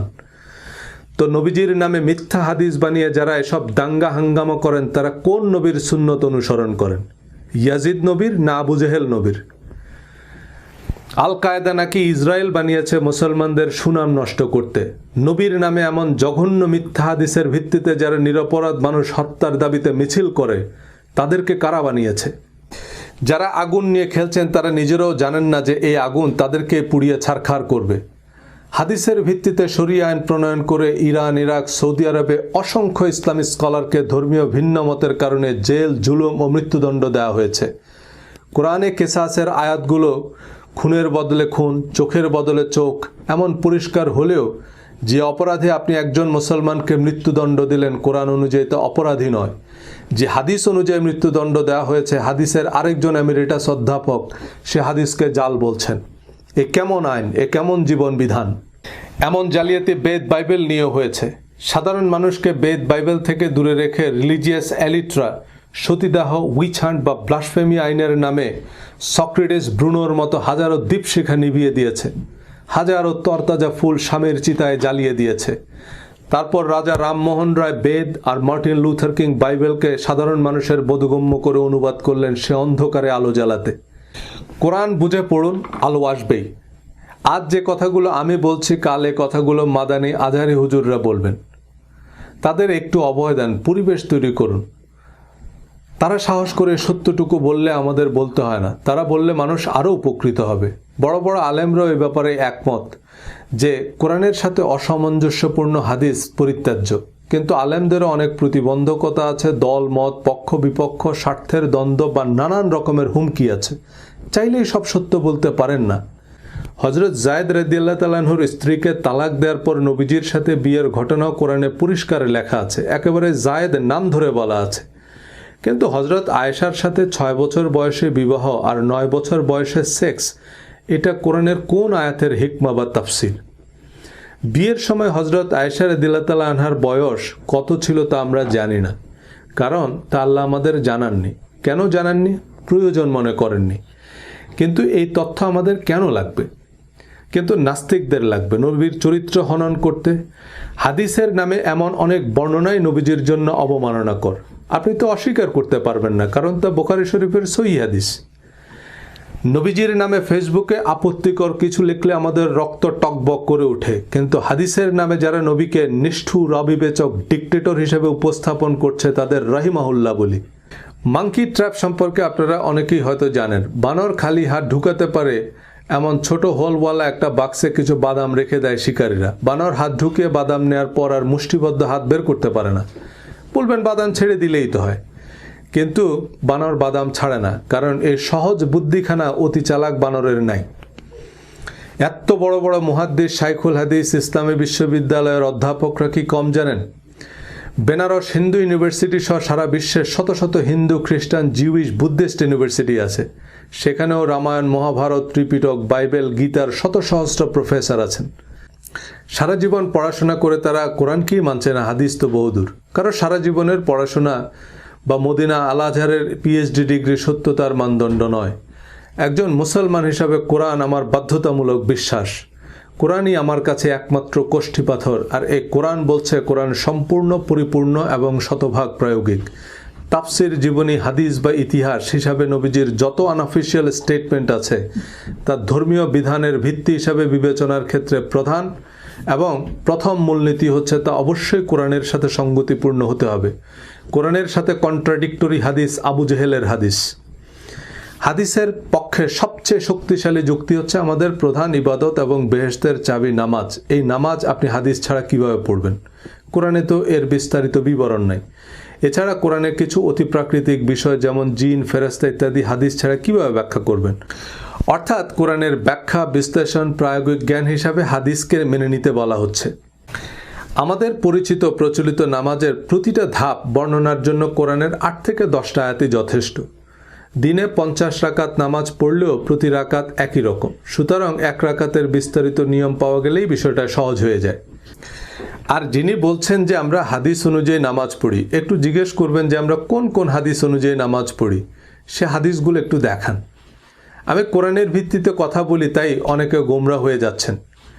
হাদিসের সালাত এবং আমাদের নামাজ শিরোনামে আলোচনা করলে আপনি হেলির ধূমকেতুর মতো গায়েব হয়ে যাবেন। 75 বছর লাগবে আপনাকে খুঁজে বের করতে। হাদিস অনুযায়ী আমরা নামাজ পড়ি না। নামাজকে কেন্দ্র করেই মুসলমানদের মধ্যে এত এত মাযহাব, উপমাযহাব। কারণ নবীজি কিভাবে নামাজ পড়েছেন তার পরস্পর বিরোধী লক্ষাধিক হাদিস আছে। নামাজের সকল বিবরণ দেওয়ার জন্য নবীজির একটা হাদিসই যথেষ্ট ছিল, এবং সেই হাদিস হতে হবে জাতীয় সঙ্গীতের মতো। নামাজের মতো এত গুরুত্বপূর্ণ প্রধান ইবাদতের কনক্রিট কাঠামো আপনি হাদিসেও পাবেন না। আরবি সালাহ শব্দের একটি অর্থ হচ্ছে following someone or something closely, এবং আল মুসাল্লি মানে ছায়ার মতো, আনকাট ফলোয়ার। ঘোড়দৌড় প্রতিযোগিতায় যে ঘোড়া প্রথম হয় তাকে বলা হয় আস-সাবেক বা লিডার, আর দ্বিতীয় ঘোড়াকে বলা হয় আল মুসাল্লি, কারণ সে প্রথম ঘোড়ার ক্লোজেস্ট ফলোয়ার। সো কোরআনের কনটেক্সটে আকিমুস সালাহ মানে সর্বাবস্থায় কোরআন বা আল্লাহর বিধিনিষেধ ছায়ার মতো অনুসরণ করা। কোরআনের নিরবিচ্ছিন্ন অনুসরণ অর্থেই সালাত বেহেশতের চাবি। কিন্তু আমাদের জীবনে কোরআনের নিরবিচ্ছিন্ন অনুসরণ এবং সমাজে কোরআন প্রতিষ্ঠা কল্পনাতীত কঠিন, ধারণাতীত দুরূহ ব্যাপার। তাই আমরা আল্লাহর সাহায্য, দয়া ও অনুগ্রহ কামনা করি যেন আমরা বিশ্বাস ও সৎকর্মের অগ্নি পরীক্ষায় উত্তীর্ণ হতে পারি। একজন আমাকে সূরা বাকারা ৮৩ নং আয়াতের ছবি পাঠিয়েছেন সালাত কায়েমের অংশটুকু হাইলাইট করে। তোমরা আল্লাহ ছাড়া কারো ইবাদত করো না এবং সদাচরণ করবে পিতামাতা, আত্মীয় স্বজন, ইয়াতীম ও মিসকিনদের সাথে, আর মানুষকে উত্তম কথা বলো, সালাত কায়েম করো এবং যাকাত প্রদান করো। এই আয়াতের কনটেক্সট থেকে সহজেই আন্দাজ করা যায় এতিম মিসকিনের সাথে সদাচরণ, মানুষকে উত্তম কথা বলাকে আল্লাহ সালাতের চেয়ে অগ্রাধিকার দিয়েছেন। কিন্তু আমাদের ইসলামে এগুলো প্রয়োজনীয় স্তম্ভ নয়। এই আয়াতের অনেক ব্যাখ্যায় হাদিসও পাবেন। সর্বোত্তম মুসলমান হচ্ছে সে যে মানুষের সাথে উত্তম আচরণ করে। ইমাম নববী রহমতুল্লাহ আলাইহি রিয়াদুস সালেহিনে কোরআনের সাথে সঙ্গতিপূর্ণ সৎকর্মের হাদিসগুলো সংকলন করেছেন। এই হাদিসগুলোর সমস্যা হচ্ছে এগুলো নিয়ে মারামারি করা যায় না, ঝগড়া জমে না, আসর গরম হয় না। এই হাদিসগুলো নিয়ে নাস্তিকরাও আপত্তি করবে না। কিন্তু আমাদের তারাবি নামাজ কয় রাকাত, মাওলা আলী, ইমাম মাহাদির হাদিসের মতো ময়দান গরম করা হাদিস লাগবে, যেগুলো নিয়ে যুদ্ধ বাঁধিয়ে দেয়া যাবে। কোরআনের যে ধারণাগুলোর সাথে আমাদের প্রচলিত নামাজকে খুব সহজেই যুক্ত করা যায় তা হচ্ছে দোয়া। সূরা তাওবা আয়াত ১০৩, ওয়াসাল্লি আলাইহিম ইন্নাস সালাতাকা সাকানুল লাহুম, আর তাদের জন্য দোয়া করো, নিশ্চয়ই তোমার দোয়া তাদের জন্য প্রশান্তিকর। আমাদের প্রচলিত বা পরিচিত নামাজের যে কাঠামোতা কোরআন বিরুদ্ধ নয়, এবং আমরা নামাজ পড়ি হযরত ইব্রাহিম আলাইহিস সালামের পরম্পরা বা ধারাবাহিকতা অনুযায়ী। তিনি আমাদের নাম রেখেছেন মুসলমান। আমাদের পূর্ববর্তীরা এবং আমরা সেই একই ধারাবাহিকতায় নামাজ পড়ি। কোরআনের মতোই নামাজ বা প্রার্থনার রীতি আল্লাহই সুরক্ষিত রেখেছেন। নামাজ বা প্রার্থনা হচ্ছে আত্মশুদ্ধির পথ, আত্ম উন্নয়নের সিঁড়ি। এই সালাত বা প্রার্থনায় সবচেয়ে জরুরি হচ্ছে স্টেট অফ মাইন্ড। প্রার্থনার নির্দিষ্ট ফর্ম এবং ফরম্যাট আল্লাহ কোরআনে প্রোফাইল পিকচার হিসাবে সেট করে দিয়েছেন। সে নির্দিষ্ট ফর্ম এবং ফরম্যাটে আবেদন না করলে আবেদনপত্র গৃহীতই হবে না। প্রার্থনার আধ্যাত্মিক শক্তি অধ্যায়ে এবং ভিডিওতে আলোচনা করেছি বিস্তারিত। নামাজের প্রতি রাকাতে আমরা সূরা ফাতিহা পড়ি। সূরা ফাতিহায় আমরা যা বলি তা যদি আমরা আমাদের জীবনের জিপিএস হিসাবে সেট করি, আমরা কখনোই পথ হারাবো না। কিন্তু কতজন সূরা ফাতিহার অর্থ জানি, মর্মার্থ বুঝি? সূরা তাওবা ৬০ নং আয়াতে যাকাত ফরজ করা হয়েছে, কিন্তু এই আয়াতে যাকাত নয়, আল্লাহ সাদাকা বা দান শব্দটি ব্যবহার করেছেন। সাদাকাকে আমরা যাকাত বলছি। কেন বলছি? রোগ জটিল করতে। কোরআন যেটাকে ঈমান বলছে, আমরা সেটাকে আকীদা বলছি। সহিহ আকীদার দোকান খুলতে। সহিহ আকীদা শব্দটাই তো সহিহ নয়। আল্লাহ ঈমান বলেছে, ঈমান বা বিশ্বাসের তালিকাও দিয়েছেন। এর বাইরে নতুন নতুন বিশ্বাসের শর্ত জুড়ে পাইকারি হারে কাফের মোরতাদের ফতোয়া দেওয়ার লাইসেন্স কে দিল? আহলে কোরআন নামেও একটা লিমিটেড কোম্পানি আছে, এরা বেশিরভাগই কার্যত আহলে কোরআন না। আবার আহলে কোরআনকে ভ্রান্ত প্রমাণ করার সুবিধার্থে অনেকে তাদের হয়ে কিছু কল্পিত মতবাদ তৈরি করেছে, তাদের জল্পিত কল্পিত ইতিহাস তৈরি করেছে, তাদের ভ্রান্ত ভ্রষ্ট বিশ্বাসের ফিরিস্তি শোনাচ্ছেন। কোরআনের নামেও লিমিটেড কোম্পানি খোলার অনুমতি দেয় না। কোরআনের বরাত দিয়ে কে কি বলল তাকে নিয়ে আমার গবেষণা করার কি দরকার? আমার কাছে সত্য মিথ্যার পার্থক্যকারী কোরআন আছে। আপনি কোরআন খুলে দেখুন। কোরআনের উল্টা কথা বললে সে আহলে কোরআন নয়, আহলে আবু জেহেল। কিন্তু কোরআনের কথা বললে তাকে ভ্রান্ত বলাটা কি কোরআনকে প্রশ্নবিদ্ধ করা নয়? আহলে কোরআনের মতো লিমিটেড কোম্পানি হাদিসের নামেও আছে অসংখ্য। আহলে হাদিস বা আহলে সুন্নাহ মানে কোরআনের চেয়েও আরো বাড়তি কিছু করেন, কিন্তু বাস্তবে কোরআন বহির্ভূত কিছু রীতি রেওয়াজ নিয়ে মারামারি করলেও কোরআনের সাথে সঙ্গতিপূর্ণ হাদিস মানে না। কোরআনে বিশ্বাস ও সৎকর্মের যে তালিকা তা হাদিসও সমানুপাতিক গুরুত্বের সাথেই আলোচনা করা হয়েছে, কিন্তু আমাদের ধর্মচর্চায় সেসব হাদিসও অগ্রাধিকার পায়নি। ইমাম আবু হানিফা এবং নাসিরউদ্দিন আলবানী সহ অন্যান্য ইমামরাও বিশ্বাস ও সৎকর্মকে যথাযথ গুরুত্বের সাথেই আলোচনা করেছেন। এমনকি আমাদের আলেম ওয়াইজেনরাও তা গুরুত্বের সাথেই আলোচনা করেন, কিন্তু তা আমাদের মনোযোগ আকর্ষণ করে না। হাদিস, মাযহাব, তাফসির মাহফিল, জীবন জিজ্ঞাসা যেখানেই যাই আমাদের প্রশ্ন আজওয়া খেজুরের ফজিলত, রোজার নিয়ত কি মাইকে করতে হবে না মুখে করলেও হবে, মহিলাদের প্রজেক্টরে ওয়াজ শোনা যাবে কিনা ইত্যাদি জীবনের সাথে সম্পর্কহীন বিষয়াদি।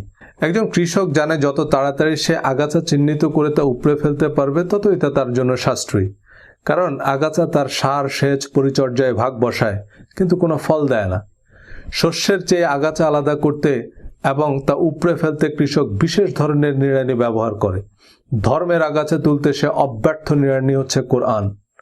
আপনি তামাম জাহান ঘুরে যত সোনাদানাই সংগ্রহ করেন, দিন শেষে কোষ্ঠী পাথর হচ্ছে কোরআন। কোরআন বলবে সে সোনা আসল না নকল, 22 ক্যারেট না 24 ক্যারেট।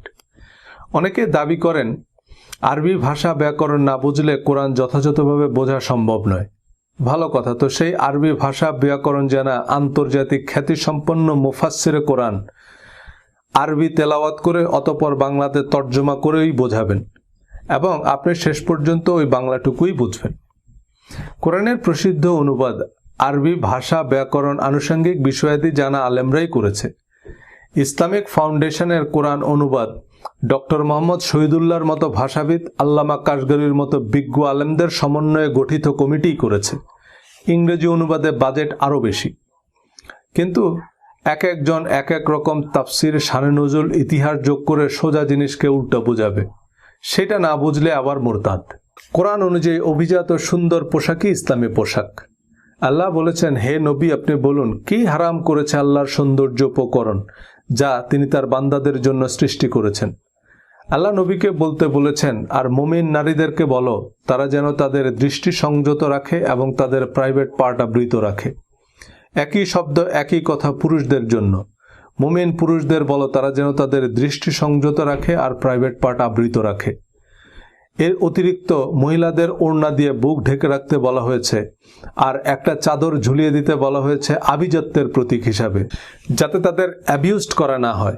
সূরা আহজাবে আল্লাহ বলেছেন এটা উত্তম যাতে তাদের চেনা যাবে যে তারা অভিজাত এবং স্বাধীন মহিলা, যাতে তারা অ্যাবিউজড বা বৈষম্যের শিকার হবে না।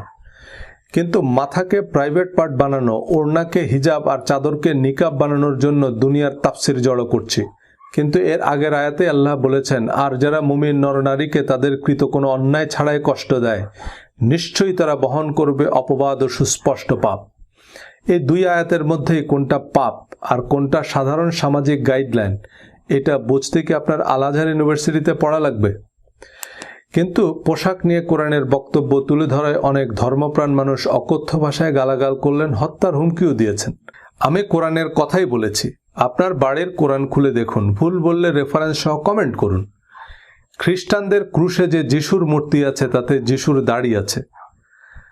তার মানে দাড়ি যদি কোনো নির্দিষ্ট ধর্মের প্রতীক হয় তবে সবার আগে তা খ্রিস্ট ধর্মের প্রতীক। দাড়ির হাদিসগুলো পরস্পর বিরোধী। মুশরিকদের বিরোধিতা করো, দাড়ি বড় করো, গোপ ছোট করো। মুশরিকদেরও দাড়ি ছিল, তো দাড়ি রাখলে মুশরিকদের বিরোধিতা হয় কি করে? দাড়ি, বোরখার ভিডিও এবং ইসলামী পোশাক অধ্যায়ে বিস্তারিত রেফারেন্স সহ আলোচনা করেছি। কোরআন যেসব জিনিসকে হারাম বা ফরজ করেছে সে সম্পর্কে স্পষ্ট করেই হুররিমাত আলাইকুম, তোমাদের উপর হারাম করা হয়েছে, বা সুদকে হারাম করা হয়েছে, তোমাদের উপর রোজাকে ফরজ করা হয়েছে, তোমাদের জন্য হালাল করা হয়েছে, এমন শব্দ ব্যবহৃত হয়েছে। এছাড়া যেগুলো শাস্তিযোগ্য অপরাধ সেখানে পাপ কাজ, শয়তানের কাজ, শাস্তি, দুঃসংবাদ, জ্বলন্ত অগ্নিকুণ্ডে নিক্ষেপ করা এই জাতীয় শব্দ ব্যবহার করা হয়েছে। কিন্তু কোরআনের 3 চিমটি লবণের রেসিপিকে 3 কেজি লবণে পরিণত করে যে শরবত আমরা বানিয়েছি তা আমরাই গিলতে পারছি না। ভিন্ন ধর্মাবলম্বীদের সম্পর্কে কোরআন অধ্যায়ের আলোচনা মূলত সংশ্লিষ্ট ধর্মাবলম্বীদের উদ্দেশ্যে। ভিন্ন ধর্মাবলম্বীদের সম্পর্কে কোরআনের এই উদারনৈতিক বক্তব্যে অনেক অমুসলিমরাও কোরআনের প্রতি শ্রদ্ধা প্রদর্শন করে কমেন্ট করলেও অনেকে কোরআনের সেই আয়াতগুলোকে বাতিল বলে দিয়েছেন। কোরআনের কিছু আয়াত মনসুখ বা বাতিল এটা বিশ্বাস না করলেও নাকি আপনি কাফের। তবে কোরআনের কয়টা আয়াত মনসুখ হয়েছে তা নিয়ে ফুকাহায়ে কেরামদের মধ্যে মতভেদ আছে। তাতে 6 থেকে 600 আয়াত বাতিল হয়েছে বলে মত আছে। পছন্দ অনুযায়ী কোরআনের নির্দিষ্ট আয়াতকে বাতিল এবং সুবিধা মাফিক নবীজের বাণী ছাপানোর টাকশাল যার কাছে আছে তিনি তো স্পাইডারম্যানের চেয়েও ক্ষমতাধর। পশ্চিমে ইসলাম বিরোধী প্রচারণা যেমন রাজনৈতিক এবং অর্থনৈতিক কারণে ইহুদি খ্রিস্টান বিরোধী প্রচারণাও একই উদ্দেশ্যে। কোরআন ইহুদি খ্রিস্টান সহ সকল আহলে কিতাবকে মুসলিম বলেছে এবং বিশ্বাস ও সৎকর্মের শর্তে জান্নাতের প্রতিশ্রুতি দিয়েছে। আল্লাহ বলেছেন, ইব্রাহিম ইহুদিও ছিল না, খ্রিস্টানও ছিল না, সে ছিল একনিষ্ঠ মুসলিম। ঈসা আলাইসাল্লাম নিজেকে খ্রিস্টান বলেনি, মুসা আলাইসাল্লাম নিজেকে একবারও ইহুদি বলেনি, আমাদের নবীজিও নিজেকে শিয়া, সুন্নি বা সুফি বলেননি। সকল নবীরা নিজেদের মুসলিম বলে পরিচয় দিয়েছেন। আল্লাহ আমাদেরকে ইহুদি, খ্রিস্টান, হিন্দু, বৌদ্ধ, শিয়া, সুন্নি, আফ্রিকান, আমেরিকান এসব লিমিটেড কোম্পানির সদস্য হিসাবে চিনেন না। তিনি আমাদের ভিন্ন ভিন্ন জাতিতে সৃষ্টি করেছেন যাতে আমরা একে অপরকে চিনতে পারি, কিন্তু আমাদের বিবেচনা করবেন আমাদের বিশ্বাস ও সৎকর্ম অনুযায়ী। এই অধ্যায়ে আমরা বিভিন্ন ধর্মাবলম্বীদের সম্পর্কে কোরআনের বক্তব্য তুলে ধরব, যা মুসলিম অমুসলিম অনেকের কাছেই বেশ অপরিচিত মনে হবে। কারণ ধর্মের নামে বিভাজন, বিভক্তি, রক্তপাত যাদের পকেট ভারী করছে, তারা কোরআন বহির্ভূত বিভিন্ন উদ্ভট বক্তব্য একপেশে তথ্য-উপত্য জোগাড় করে আমাদের একে অপরের মুখোমুখি দাঁড় করাতেই তৎপর। হিন্দু শব্দটা ধর্মীয় পরিচয় নয়, এটা ভৌগোলিক পরিচিতি। প্রচলিত হিন্দু ধর্ম সম্পর্কে কোরআনে স্পষ্ট বর্ণনা নেই। তারা সাবিন হিসাবে বিবেচিত কিনা তা আল্লাহই ভালো জানেন। তবে যারাই স্রষ্টা পরকালে বিশ্বাস করে এবং সৎ কাজ করে, কোরআন অনুযায়ী তারা উত্তীর্ণ। আর ধর্মের ভুল চর্চা বা শিরক, কুফরি, মুনাফিকে খুঁজতে আমাদের হিন্দু বাড়িতে যেতে হবে না। ইসলাম ধর্মেরই এমন হাজারো ভার্সন আছে যা দেখলে আপনিও বলবেন, ভাই আবার কেমন ধর্ম। এই কিম্ভূত কিমাকার ইসলামের সাথে কোরআনের কোনো সম্পর্ক নেই। কোরআন ভিন্ন ধর্মাবলম্বীদের সাথে ন্যায়সঙ্গত আচরণের নির্দেশ দিয়েছে। হিন্দু, মুসলমান, ইহুদি, খ্রিস্টান এসব বিভাজন প্রকৃতপক্ষে ধর্মীয় কারণে নয়, বরং রাজনৈতিক, অর্থনৈতিক কারণে। নাস্তিকদের মধ্যে যারা ধর্মকে বিদ্রূপ, উপহাস বা নবী রাসূলদের সম্পর্কে অবমাননাকর কথাবার্তা বলা বা লেখাকে মুক্ত চিন্তা মনে করেন, তাদের সাথে ধর্মীয় চরমপন্থীদের কোনো পার্থক্য নাই। নিউজিল্যান্ডের মসজিদে নিরীহ মুসলিমদের হত্যাকারী এবং এমন উগ্র বর্ণবাদী ধর্মবিদ্বেষীরা আল কায়দা বা আইএসএসের মতোই খুনি, সন্ত্রাসী। সবার উপরে মানুষ সত্য বাণী প্রচারের ক্ষেত্রে এটা মাথায় রাখতে হবে যে ধর্মবিশ্বাসীরাও মানুষ। তাদের সাথে ধর্মবিশ্বাসে ভিন্নমত সত্ত্বেও তাদের ভালোবাসতে না পারলে তা মানব ধর্ম নয়, ঘৃণা বা সন্ত্রাস ধর্ম। আর নাস্তিকরা নবীজির অবমাননার জন্য, চরিত্র হননের জন্য যেসব কথিত হাদিসের রেফারেন্স দেয়, তা আবু জেহেলদের রটানো মিথ্যা অপবাদ। সে 20 হাদিসের শরবত বানিয়ে আমাদের ধরিয়ে দিয়েছে। আমরা না পারছি গিলতে, না পারছি ফেলতে। ডক্টর আবদুল্লাহ জাহাঙ্গীর স্যার হাদিসের নামে জালিয়াতি বইয়ের ভূমিকায় লিখেছেন যে কোরআনের পাশাপাশি নবীজি সাল্লাল্লাহু সাল্লামের হাদিস পালনের গুরুত্ব যখনই মুসলমানরা মেনে নিল, তখনই ইসলামকে পলিউট করার জন্য বা অন্যান্য নানান উদ্দেশ্যে ইসলাম বিরোধীরা নবীজির নামে জাল হাদিস বানানো শুরু করে। আবার হাদিসও কোরআনের উপদেশগুলোর বিস্তারিত বর্ণনা আছে। সলফে সালেহিনরাও কোরআনের অনুসরণই করেছেন, অলিয়া উলিয়ারাও তাই করেছেন। কোরআন, হাদিস, ফিকহুল আকবর তো বড় বিষয়। আজমের শরীফের খাদেমরাও যদি খাজা মাইনুদ্দিন চিশতির জীবন ও কর্মের অনুসরণ করত, আমরা অনেক ভালো ইসলাম পেতাম। হাদিস অস্বীকার করলে যদি কাফের হয়, তবে এই পৃথিবীতে একজন মুসলমানও নেই। ডক্টর আবদুল্লাহ জাহাঙ্গীর স্যার, আল্লামা শফি বা কোনো শাইখুল হাদিস যখন কোনো হাদিসকে জাল বলেন, তার মানে তিনি সেই হাদিসকে অস্বীকার করছেন বা সেটাকে হাদিস হিসাবে মানছেন না। এখন কতগুলো হাদিস অস্বীকার করা যাবে বা কোন কোন হাদিস অস্বীকার করা কুফরি? মাওলানা তারেক জামিল সহি হাদিস মোতাবেক পাগড়ি পরাকে পায়জামা পরার মতোই জরুরি মনে করেন। ডক্টর আবদুল্লাহ জাহাঙ্গীর স্যার পাগড়ির সবগুলো হাদিসকে জাল বলেছেন এবং আহলে হাদিসের আলেমরা পাগড়ি পরাকে বেদাত বলেন। কিন্তু পাগড়ি তো একজন মানুষের মাথায় থাকে। নবীজিকে গোসল করতে দেখেছেন, তো পাগড়ি পরতেন কি পরতেন না এটা শিওর হতে পারেননি। মিলাদ কিয়ামের হাদিসগুলো হচ্ছে আহলে সুন্নাতের ট্রেড লাইসেন্স। আল্লামা শফি আবার মিলাদের তবরককে গু বলেছে। তো আমরা কোন কোম্পানির হাদিস নেব? আজ আমাদের কাছে কোরআন এতটাই সিরেমোনিয়াল যে তাফসিরুল কোরআন মাহফিলে আন্তর্জাতিক খ্যাতিসম্পন্ন মুফাসিরে কোরআনরাও বিটিভির অনুষ্ঠান সূচির মতো সুর করে কোরআন তেলাওয়াত করে হাদিসের লোকগাথা, কিচ্ছা কাহিনীর আলোচনা শুরু করেন। বিতর্কিত মাসলা মাসাইল নিয়ে দলাদলি, গালাগালি শুরু করেন। কোন হাদিস সহি, কোন হাদিস জাল, এই বিতর্ক বাহাসে নামেন। কিন্তু হাদিসের পিউরিটি সার্টিফিকেট দেওয়ার আমি আপনি কে? 50টা হাদিস পড়লে পরীক্ষায় 10টা হাদিস কমন পড়ে। 10-10-এ 100 নম্বরের পরীক্ষা। 1 সপ্তাহ পড়ে পরীক্ষা দিলে হাদিসে ফার্স্ট ক্লাস পাওয়া যায়। মুহাদ্দিস মানে ওনার 11 লাখ হাদিস মুখস্থ এমন মনে করে বসে থাকার কোনো কারণ নেই। হাদিসে ফার্স্ট ক্লাস পাওয়া আমার অনেক বন্ধু আছে 10টা হাদিস ঠিক মতো বলতে পারবে না। পরীক্ষার জন্য পড়া মুহাদ্দিসদের চেয়েও জানার জন্য পড়া ডাক্তার, ইঞ্জিনিয়ার, ব্যারিস্টার, বিচারপতি বা জেনারেলরা অনেক বেশি হাদিস জানে। আমার এই বইয়ের উদ্দেশ্য একটা নতুন দৃষ্টিভঙ্গি, একটা নতুন মানসিকতা নিয়ে ধর্মকে জানা এবং মূল্যায়ন করা। এই দৃষ্টিকোণ থেকে কোরআন পড়লে আমরা আমাদের সব উত্তর পেয়ে যাব। কারণ আমরা জানি আমাদের প্রশ্নটা কি। হাদিস, ফিকা, ফাজাইল আমল যাই পড়ি আমি কোরআনের মানদণ্ডে যাচাই করে নিতে পারবো। ইসলামের ইতিহাস, নবীজি ও সাহাবীদের জীবনী যাই পড়ি আমি বুঝতে পারবো কোনটা বিশ্বাস করব আর কোনটা চ্যালেঞ্জ করব। হাদিসে খুঁজলেও দেখবেন প্রচলিত পোশাকি রীতি রেওয়াজ নয়, বিশ্বাস ও সৎকর্ম ইসলাম ধর্মের প্রধান ভিত্তি। বিশ্বাস ও সৎকর্মই নবীজির প্রকৃত সুন্নাহ। আমি যদি হাদিস ভিত্তিক ভিডিও বানানো শুরু করি তখন দেখবেন হাদিসের সাথেও আমাদের ধর্মের কোনো সম্পর্ক নাই। নবীর সুন্নাহ কি বলার কথা কি বলছি অধ্যায়ে বিস্তারিত আলোচনা করেছি। বিকৃত ধর্ম সমাজে এমনভাবে প্রতিষ্ঠিত হয়েছে যে আসল ধর্ম চলে গেছে নিভৃতে। হাদিসকে কোরআনের মতো শরিয়ার উৎস বানানো শিয়া সুন্নি সহ অসংখ্য দল উপদলে বিভক্তির অন্যতম কারণ নবীজি সাল্লাল্লাহু আলাইহি সাল্লামের বিদায় হজ ও গাদিরে খুমের ভাষণ। বিদায় হজ্জের ভাষণে নবীজি সাল্লাল্লাহু আলাইহি সাল্লাম বলেছেন, আমি তোমাদের জন্য দুটি জিনিস রেখে যাচ্ছি, দুটি জিনিস আঁকড়ে ধরলে তোমরা পথভ্রষ্ট হবে না। একটি হচ্ছে আল্লাহর কিতাব, আরেকটি হচ্ছে আমার সুন্নাহ বা হাদিস। ধর্মপ্রাণ মুসলমান ও মাদ্রাসার ছাত্ররা এই হাদিস জাতীয় সঙ্গীতের চেয়েও বেশিবার শুনেছেন। হাদিসের এই জাতীয় সঙ্গীত সিয়াহে সিত্তা অর্থাৎ হাদিসের 6 প্রসিদ্ধ কিতাব বুখারী, মুসলিম, তিরমিজি, আবু দাউদ, নাসাই, ইবনে মাজার কোনো কিতাবে নাই। এমনকি মুসনাদ আহমদ, বাইহাকি, সহিহ ইবনে হিব্বান ও দারিমি শরীফের মতো হাদিস গ্রন্থেও নেই। বরং সহিহ মুসলিমের বর্ণনা অনুযায়ী আমি তোমাদের মাঝে একটি জিনিস রেখে যাচ্ছি যা দৃঢ়ভাবে আঁকড়ে ধরলে তোমরা পথভ্রষ্ট হবে না, আর তা হচ্ছে আল্লাহর কিতাব।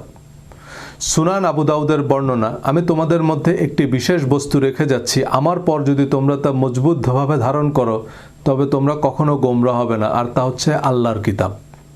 আল্লাহর কিতাবের সাথে নবী পরিবারের অনুসরণের কথা আছে, তবে তা গাদিরে খুমের ভাষণ, বিদায় হজের ভাষণ নয়, যা শিয়ারা ঈদ উল গাদির নামে প্রতি বছর উদযাপন করলেও সুন্নিরা গাদিরে খুমের হাদিস মানে না। হাদিসের সত্যতা নির্ণয়ের নাকি বিজ্ঞানসম্মত পদ্ধতি আছে যা মদিনা ইউনিভার্সিটিতে পড়ানো হয়, যদিও এই বিজ্ঞান তেহরান ইউনিভার্সিটিতে গিয়ে অজ্ঞান হয়ে আছে। 2 ইউনিভার্সিটির সহিহ হাদিসের তালিকা আলাদা। সর্বপ্রথম ইমাম মালিক হাদিস সংগ্রহ সংরক্ষণের সফল ও আনুষ্ঠানিক উদ্যোগ নেন। তিনি মদিনার অধিবাসী ছিলেন, 93 হিজরিতে জন্ম, অর্থাৎ নবীজির ইন্তেকালের 83 বছর পর জন্ম। তিনি প্রায় 1 লক্ষ হাদিস সংগ্রহ করেছেন। এই 1 লক্ষ হাদিস থেকে যাচাই বাছাই করে 1800 হাদিস মুয়াত্তায় স্থান দিয়েছেন। বাকি 98,000 হাদিসকে তার মিথ্যা ও বানোয়াট মনে হয়েছে। নবীজির ইন্তেকালের প্রথম শতকেই সাহাবী তাবেঈদের যুগে খোদ মদিনাতেই যদি 1800 হাদিসের বিপরীতে লক্ষাধিক বানোয়াট কথা রটতে পারে, সলফে সালেহিনরাই রটাতে পারে, তো 1500 বছর পর ঢাকা বা নিউ ইয়র্কের অবস্থা কি হতে পারে? হিজরি 80 সালে জন্মগ্রহণকারী সর্বকালের অন্যতম শ্রেষ্ঠ ইসলামিক স্কলার ইমাম আজম আবু হানিফা বয়সে ইমাম মালিকের 13 বছরের বড়। সমসাময়িক কালের মানুষ হলেও হাদিসের গ্রহণযোগ্যতা নিয়ে এই দুইজন জগৎ বিখ্যাত ইসলামী পণ্ডিতের দ্বিমত স্পষ্ট। এই দ্বিমতের কারণেই হানাফি ও মালিকি দুটি ভিন্ন সুন্নি মাযহাবের সৃষ্টি হয় ইসলামের প্রথম শতকেই। ইমাম আহমদ ইবনে হাম্বল ইমাম আবু হানিফা ইমাম মালিকের ছাত্র ছিলেন, কিন্তু তার সংকলিত মুসনাদ আহমদ ইবনে হাম্বলে প্রকাশনী ভেদে 27,000 থেকে 40,000 হাদিস আছে, যার অন্তত 80% হাদিস ইমাম মালিক ও ইমাম আবু হানিফা হাদিস বলেই গণ্য করেননি। ইমাম শাফি ও ইমাম মালিকের ছাত্র ছিলেন, কিন্তু বলা বাহুল্য তার সহিহ হাদিসের তালিকা তার সমসাময়িক কালে 3 জন জগৎশ্রেষ্ঠ ইমামের চেয়ে ভিন্ন ছিল। এই প্রধান 4টি মাযহাব ছাড়াও অসংখ্য ক্ষুদ্র ও মাঝারি লিমিটেড কোম্পানি আছে ইসলামে, যার পুঁজি এ হাদিস সহিহ, এ হাদিস জাল। একই সময়ে একই পদ্ধতিতে সহিহ হাদিসের গ্রন্থ প্রণয়নের উদ্যোগ নেন সর্বকালের অন্যতম সেরা 2 মুহাদ্দিস ইমাম বুখারী ও তার ছাত্র ইমাম মুসলিম। কেবলমাত্র সহিহ হাদিসের সংকলন বিধায় বুখারী ও মুসলিম শরীফের শুরুতে সহিহ শব্দটা জুড়ে দেওয়া হয়। সহিহ মুসলিমে প্রায় 12,000 হাদিস আছে, যাতে 4,000 ইউনিক হাদিস। বুখারী শরীফে 7,000 হাদিস থেকে পুনরাবৃত্তি বাদ দিলে ইউনিক হাদিস আছে 2230টি। ইমাম মুসলিম প্রায় 600 রাবির হাদিস গ্রহণ করেছেন, যাদের ইমাম বুখারী বিশ্বস্ত বলে গণ্য করেননি। ইমাম বুখারীর হাদিসের সত্যতা যাচাইয়ের যে পদ্ধতি ছিল তা ছিল মূলত ইস্তেখারা বা ধ্যান। ধ্যান বা স্বপ্নযোগে প্রাপ্ত সিদ্ধান্ত কি বিজ্ঞানসম্মত বা গ্রহণযোগ্য এভিডেন্স? ধ্যান বা স্বপ্নের বৈজ্ঞানিক ব্যাখ্যা থাকতে পারে, কিন্তু কারো স্বপ্নে দেখা সাক্ষ্যের উপর কোনো বিচারিক সিদ্ধান্ত নেওয়া যায়? জগৎশ্রেষ্ঠ হাদিস বিশারদ ইমাম মুসলিম ৬-৭ লক্ষ হাদিস যাচাই বাছাই করে ১২,০০০ সহিহ হাদিসের যে তালিকা চূড়ান্ত করেছেন, তার সতীর্থ ইমাম তিরমিজি, ইমাম নাসাই এবং শিক্ষক ইমাম বুখারী সে তালিকার কয়েক হাজার হাদিসকে হাদিস বলেই গণ্য করছেন না। তিরমিজি, নাসাই, আবু দাউদ বা ইবনে মাজায় ৪টি হাদিস গ্রন্থকে সহিহ হাদিস গ্রন্থ বলছেন এখনকার গ্যারান্টাররা, কিন্তু খোদ ইমাম তিরমিজি, নাসাই, ইমাম হাম্বল তাদের কিতাবকে সহিহ হাদিসের কিতাব বলেননি। মুসনাদ আহমদ, মুয়াত্তা মালিকের অনেক হাদিস সংশ্লিষ্ট ইমামরাই জাল বা মুরসাল হিসাবে তালিকাভুক্ত করেছেন। যে এই হাদিসটি হাদিস হিসাবে প্রতিষ্ঠিত হলেও এটি আসলে হাদিস নয়, এমন অনেক আরবি প্রবাদ, প্রবচন, খনার বচন এবং জাহেলি যুগের বহু কুসংস্কার নবীজির নামে চালু হয়ে গেছে। অনেক ইমাম মুহাদ্দিসরা জাল হাদিসগুলো তাদের কিতাবে উল্লেখ করেছেন এইটা বোঝাতে যে এগুলো নবীজির হাদিস নয়, কিন্তু সে গুজব আবার মুসনাদ আহমদের হাদিস হিসাবে প্রতিষ্ঠিত। মুঘল সম্রাট আওরঙ্গজেব আলমগীরের নির্দেশে ফতোয়া আলমগীরি সংকলিত হয়, যা ছিল মূলত তৎকালীন মুঘল সরকারের রাষ্ট্রীয় আইন। এখন হানাফি মেজহাবের অনেক আলেম ফতোয়া আলমগীরির ভিত্তিতে ফতোয়া দেয়। এখানেই হচ্ছে সমস্যাটা। ফিকহুল আকবর ফতোয়া আলমগীরি ইসলাম ধর্ম নয়। ফতোয়া আলমগীরিকে বেদাতের এনসাইক্লোপিডিয়া বললে আহলে হাদিসের লোকেরা খুব খুশি হবেন। আমি আন্তর্জাতিক সম্পর্কের ছাত্র। আন্তর্জাতিক সম্পর্কের ইতিহাসে ১৯১৯ সালের আগের কিছু পড়ানো হয় না। ১৯১৯ সালের প্রথম বিশ্বযুদ্ধ শেষ হয়। প্রথম বিশ্বযুদ্ধের আগের পৃথিবীর সাথে এখনকার পৃথিবীর কোনো সম্পর্ক নেই। তার আগের ইতিহাস উপন্যাসের মতো আনন্দের খোরাক হতে পারে, কিন্তু এখনকার পৃথিবীতে তার কোনো প্রভাব নেই। পৃথিবীর মানচিত্রই বদলে গেছে। আপনি সেই বল্লাল সেন, লক্ষণ সেন, চেঙ্গিস খানের ইতিহাস কাম না থাকলে পড়তে পারেন, কিন্তু এগুলো এখনকার পৃথিবীতে গল্প উপন্যাসের চেয়ে বেশি কিছু নয়। একইভাবে যারা ইসলাম প্রতিষ্ঠার নামে আব্বাসীয়, ওসমানী বা উমাইয়া শাহ প্রশাসনের আইন হুবহু বাস্তবায়ন করতে চান, কিছু পোশাকের রীতি রেওয়াজ প্রতিষ্ঠা করতে চান, তারা ইসলাম প্রতিষ্ঠার পথকে দুর্গম করে তুলেছেন।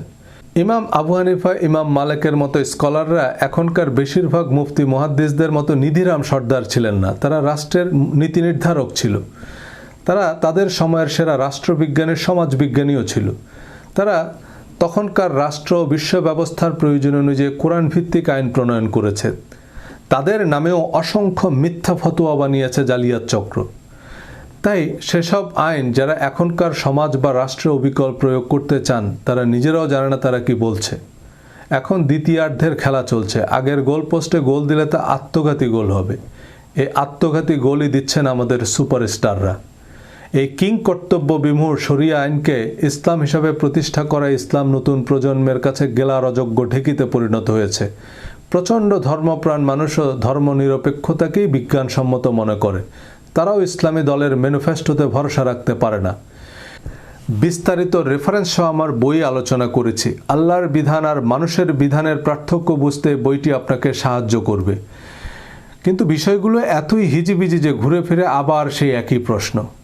তাই বইটির রেফারেন্স হিসাবে হাতের কাছে রাখবেন, কারোর সাথে তর্কে জেতার দরকার নেই। হাদিস, তাফসির, ইতিহাস, উপন্যাস সবই পড়বেন, সবার আলোচনায় শুনবেন, কিন্তু আপনি বুঝতে পারবেন যে কোন পানি পান করবেন আর কোন পানি কৃষিকাজে ব্যবহার করবেন। আমার কথা শুনে যিনি বিভ্রান্ত হচ্ছেন তিনি বিভ্রান্তই। তিনি বিভ্রান্ত কোম্পানির সহি আকিদা ব্র্যান্ডের চশমা দিয়ে দুনিয়া দেখছেন। ওনার কাছে বেশিরভাগ মানুষকেই গোমরা মনে হয়। এক ভদ্র মহিলা তার স্বামীর সাথে প্রথমবার বিমান ভ্রমণ করছিলেন। মহিলা খুব উত্তেজিত হয়ে বিমানের জানালা দিয়ে স্বামীকে দেখাচ্ছে যে দেখো দেখো, নিচে মানুষগুলোকে কেমন পিঁপড়ার মতো দেখায়। স্বামী বলল যে ওগুলো পিঁপড়াই, আমরা এখনো ফ্লাই করিনি। তেমনি দজ্জাল, মোসাদ এত কিছু মাথায় নিয়ে কেউ আমার কথা শুনলে তার কাছে পিঁপড়াকেও ডাইনোসরের মতো মনে হতে পারে। আমার কথাগুলো যদি আজহারি সাহেবরা বলেন তবে শুনতেও ভালো শোনাবে। আমি আশা করি এই কথাগুলো বড় বড় আলেমরা বলুক। এই আত্মসমালোচনার সময় এসেছে। আমি চাই না মুসলমানদের সমালোচনা CNN বা BBC করুক, আমাদের আলেমরাই করুক। চৌকিদারের বেতের বাড়ি খাওয়ার চেয়ে বাপের হাতে মায়ের খাওয়া ভালো। আলেমরা বোঝাক যে না, তসলিমা নাসরিনের কল্লা কাটার নাম ইসলাম নয়। তসলিমা নাসরিনের প্রথম বই প্রকাশের পর আল্লামা শফি যদি তসলিমার বাড়িতে দৌড়ে যেত, নবীর পথে কাটা দেয়া বুড়ির মতো তসলিমা নাসরিন দ্বিতীয় বই লেখার কোনো কারণ খুঁজে পেত না। আসাদ নূর একবার আমার একটা ভিডিও দেখে মেসেঞ্জারে আমার সাথে প্রায় 2 ঘন্টা কথা বলেছে। এই 2 ঘন্টায় আমার একবারও মনে হয়নি যে ছেলেটা নাস্তিক। সে উল্টা আমাকে ধর্মের উপযোগিতা বুঝাচ্ছে। আমার সাথে সে নিজে থেকেই ওয়াদা করেছে যে ভাই আমি আল্লাহ, নবীজি আর কোরআনের নামে আর আজেবাজে কথা বলবো না, তবে ধর্ম ব্যবসার বিরুদ্ধে আমি কথা বলবো। আপনাদের হাদিসে আসাদ নুরাত তসলিমা নাসরিনের ক্ষমা নাই। পাকিস্তানের এক ফুলব্রাইট স্কলার বিশ্ববিদ্যালয় শিক্ষককে ফেসবুকে ধর্ম অবমাননার দায়ে মৃত্যুদণ্ড দেওয়া হয়। তার পক্ষে মামলা লড়াই তার আইনজীবীকে গুলি করে হত্যা করে। কিন্তু আবু জেহেলের পুত্র ইকরিমা বদর উহুদ যুদ্ধে তো অনেক সাহাবীকে হত্যা করেছেই, মক্কা বিজয়ের সময়ও হারামের সীমানায় অর্থাৎ যুদ্ধ নিষিদ্ধ এলাকায় মুসলমানদের উপর ইকরিমা ব্যর্থ আক্রমণ করে। আবু সুফিয়ান সহ মক্কার সকল কাফেররা সাধারণ ক্ষমা পেলেও ইকরিমার মৃত্যুদণ্ডের রায় দেয়া হয় যুদ্ধ অপরাধের দায়ে। ইকরিমা মক্কা থেকে পালিয়ে যায়। তার স্ত্রী এসে তার হয়ে নবীজির কাছে ক্ষমা চাইলে নবীজি ইকরিমাকে মক্কায় ফিরে আসতে বলেন। ইকরিমাকে ফিরে আসতে দেখে নবীজি সবাইকে বললেন, ইকরিমা ইবনে আবু জেহেল আসছে, তোমরা তার সামনে তার বাবাকে গালি দিও না। হযরত ইকরিমা রাদিয়াল্লাহু তাআলা আনহু নবীজির এই অবিশ্বাস্য ক্ষমায় অভিভূত হয়ে বললেন, ইয়া রাসূলুল্লাহ, আমি ওয়াদা করছি ইসলামের বিরুদ্ধে আমি যত শক্তি আর অর্থ ব্যয় করেছি, ইসলামের প্রতিষ্ঠায় আমি তার দ্বিগুণ করব। রোমান সাম্রাজ্যের বিরুদ্ধে ইয়ারমুকের মহাযুদ্ধে সেনাপতি খালেদ বিন ওয়ালিদ যখন পিছু হটার সিদ্ধান্ত নিলেন, হযরত ইকরিমা বললেন, আল্লাহ রাসূলের সাথে আমার কিছু ওয়াদা আছে। সেনাপতি খালেদ বিন ওয়ালিদের হুঁশিয়ারি অগ্রাহ্য করে হযরত ইকরিমা দুর্ধর্ষ রোমান সৈন্যদের দুর্ভেদ্য চক্র ভেদ করেন। অতিমানবের মতো লড়াই করে প্রতাপশালী রোমানদের বিরুদ্ধে মুসলমানদের জিতিয়েছেন হযরত ইকরিমা ইবনে আবু জেহেল। খালেদ বিন ওয়ালিদকে সরিয়ে নবীজি হযরত ইকরিমাকে প্রধান সেনাপতি নিয়োগ করেন। ইকরিমার মতো 20 বৃক্ষকে যিনি দেবদূতে পরিণত করতে পারেন, পৃথিবীর ইতিহাসে তার চেয়ে শক্তিমান নেতা আর কে?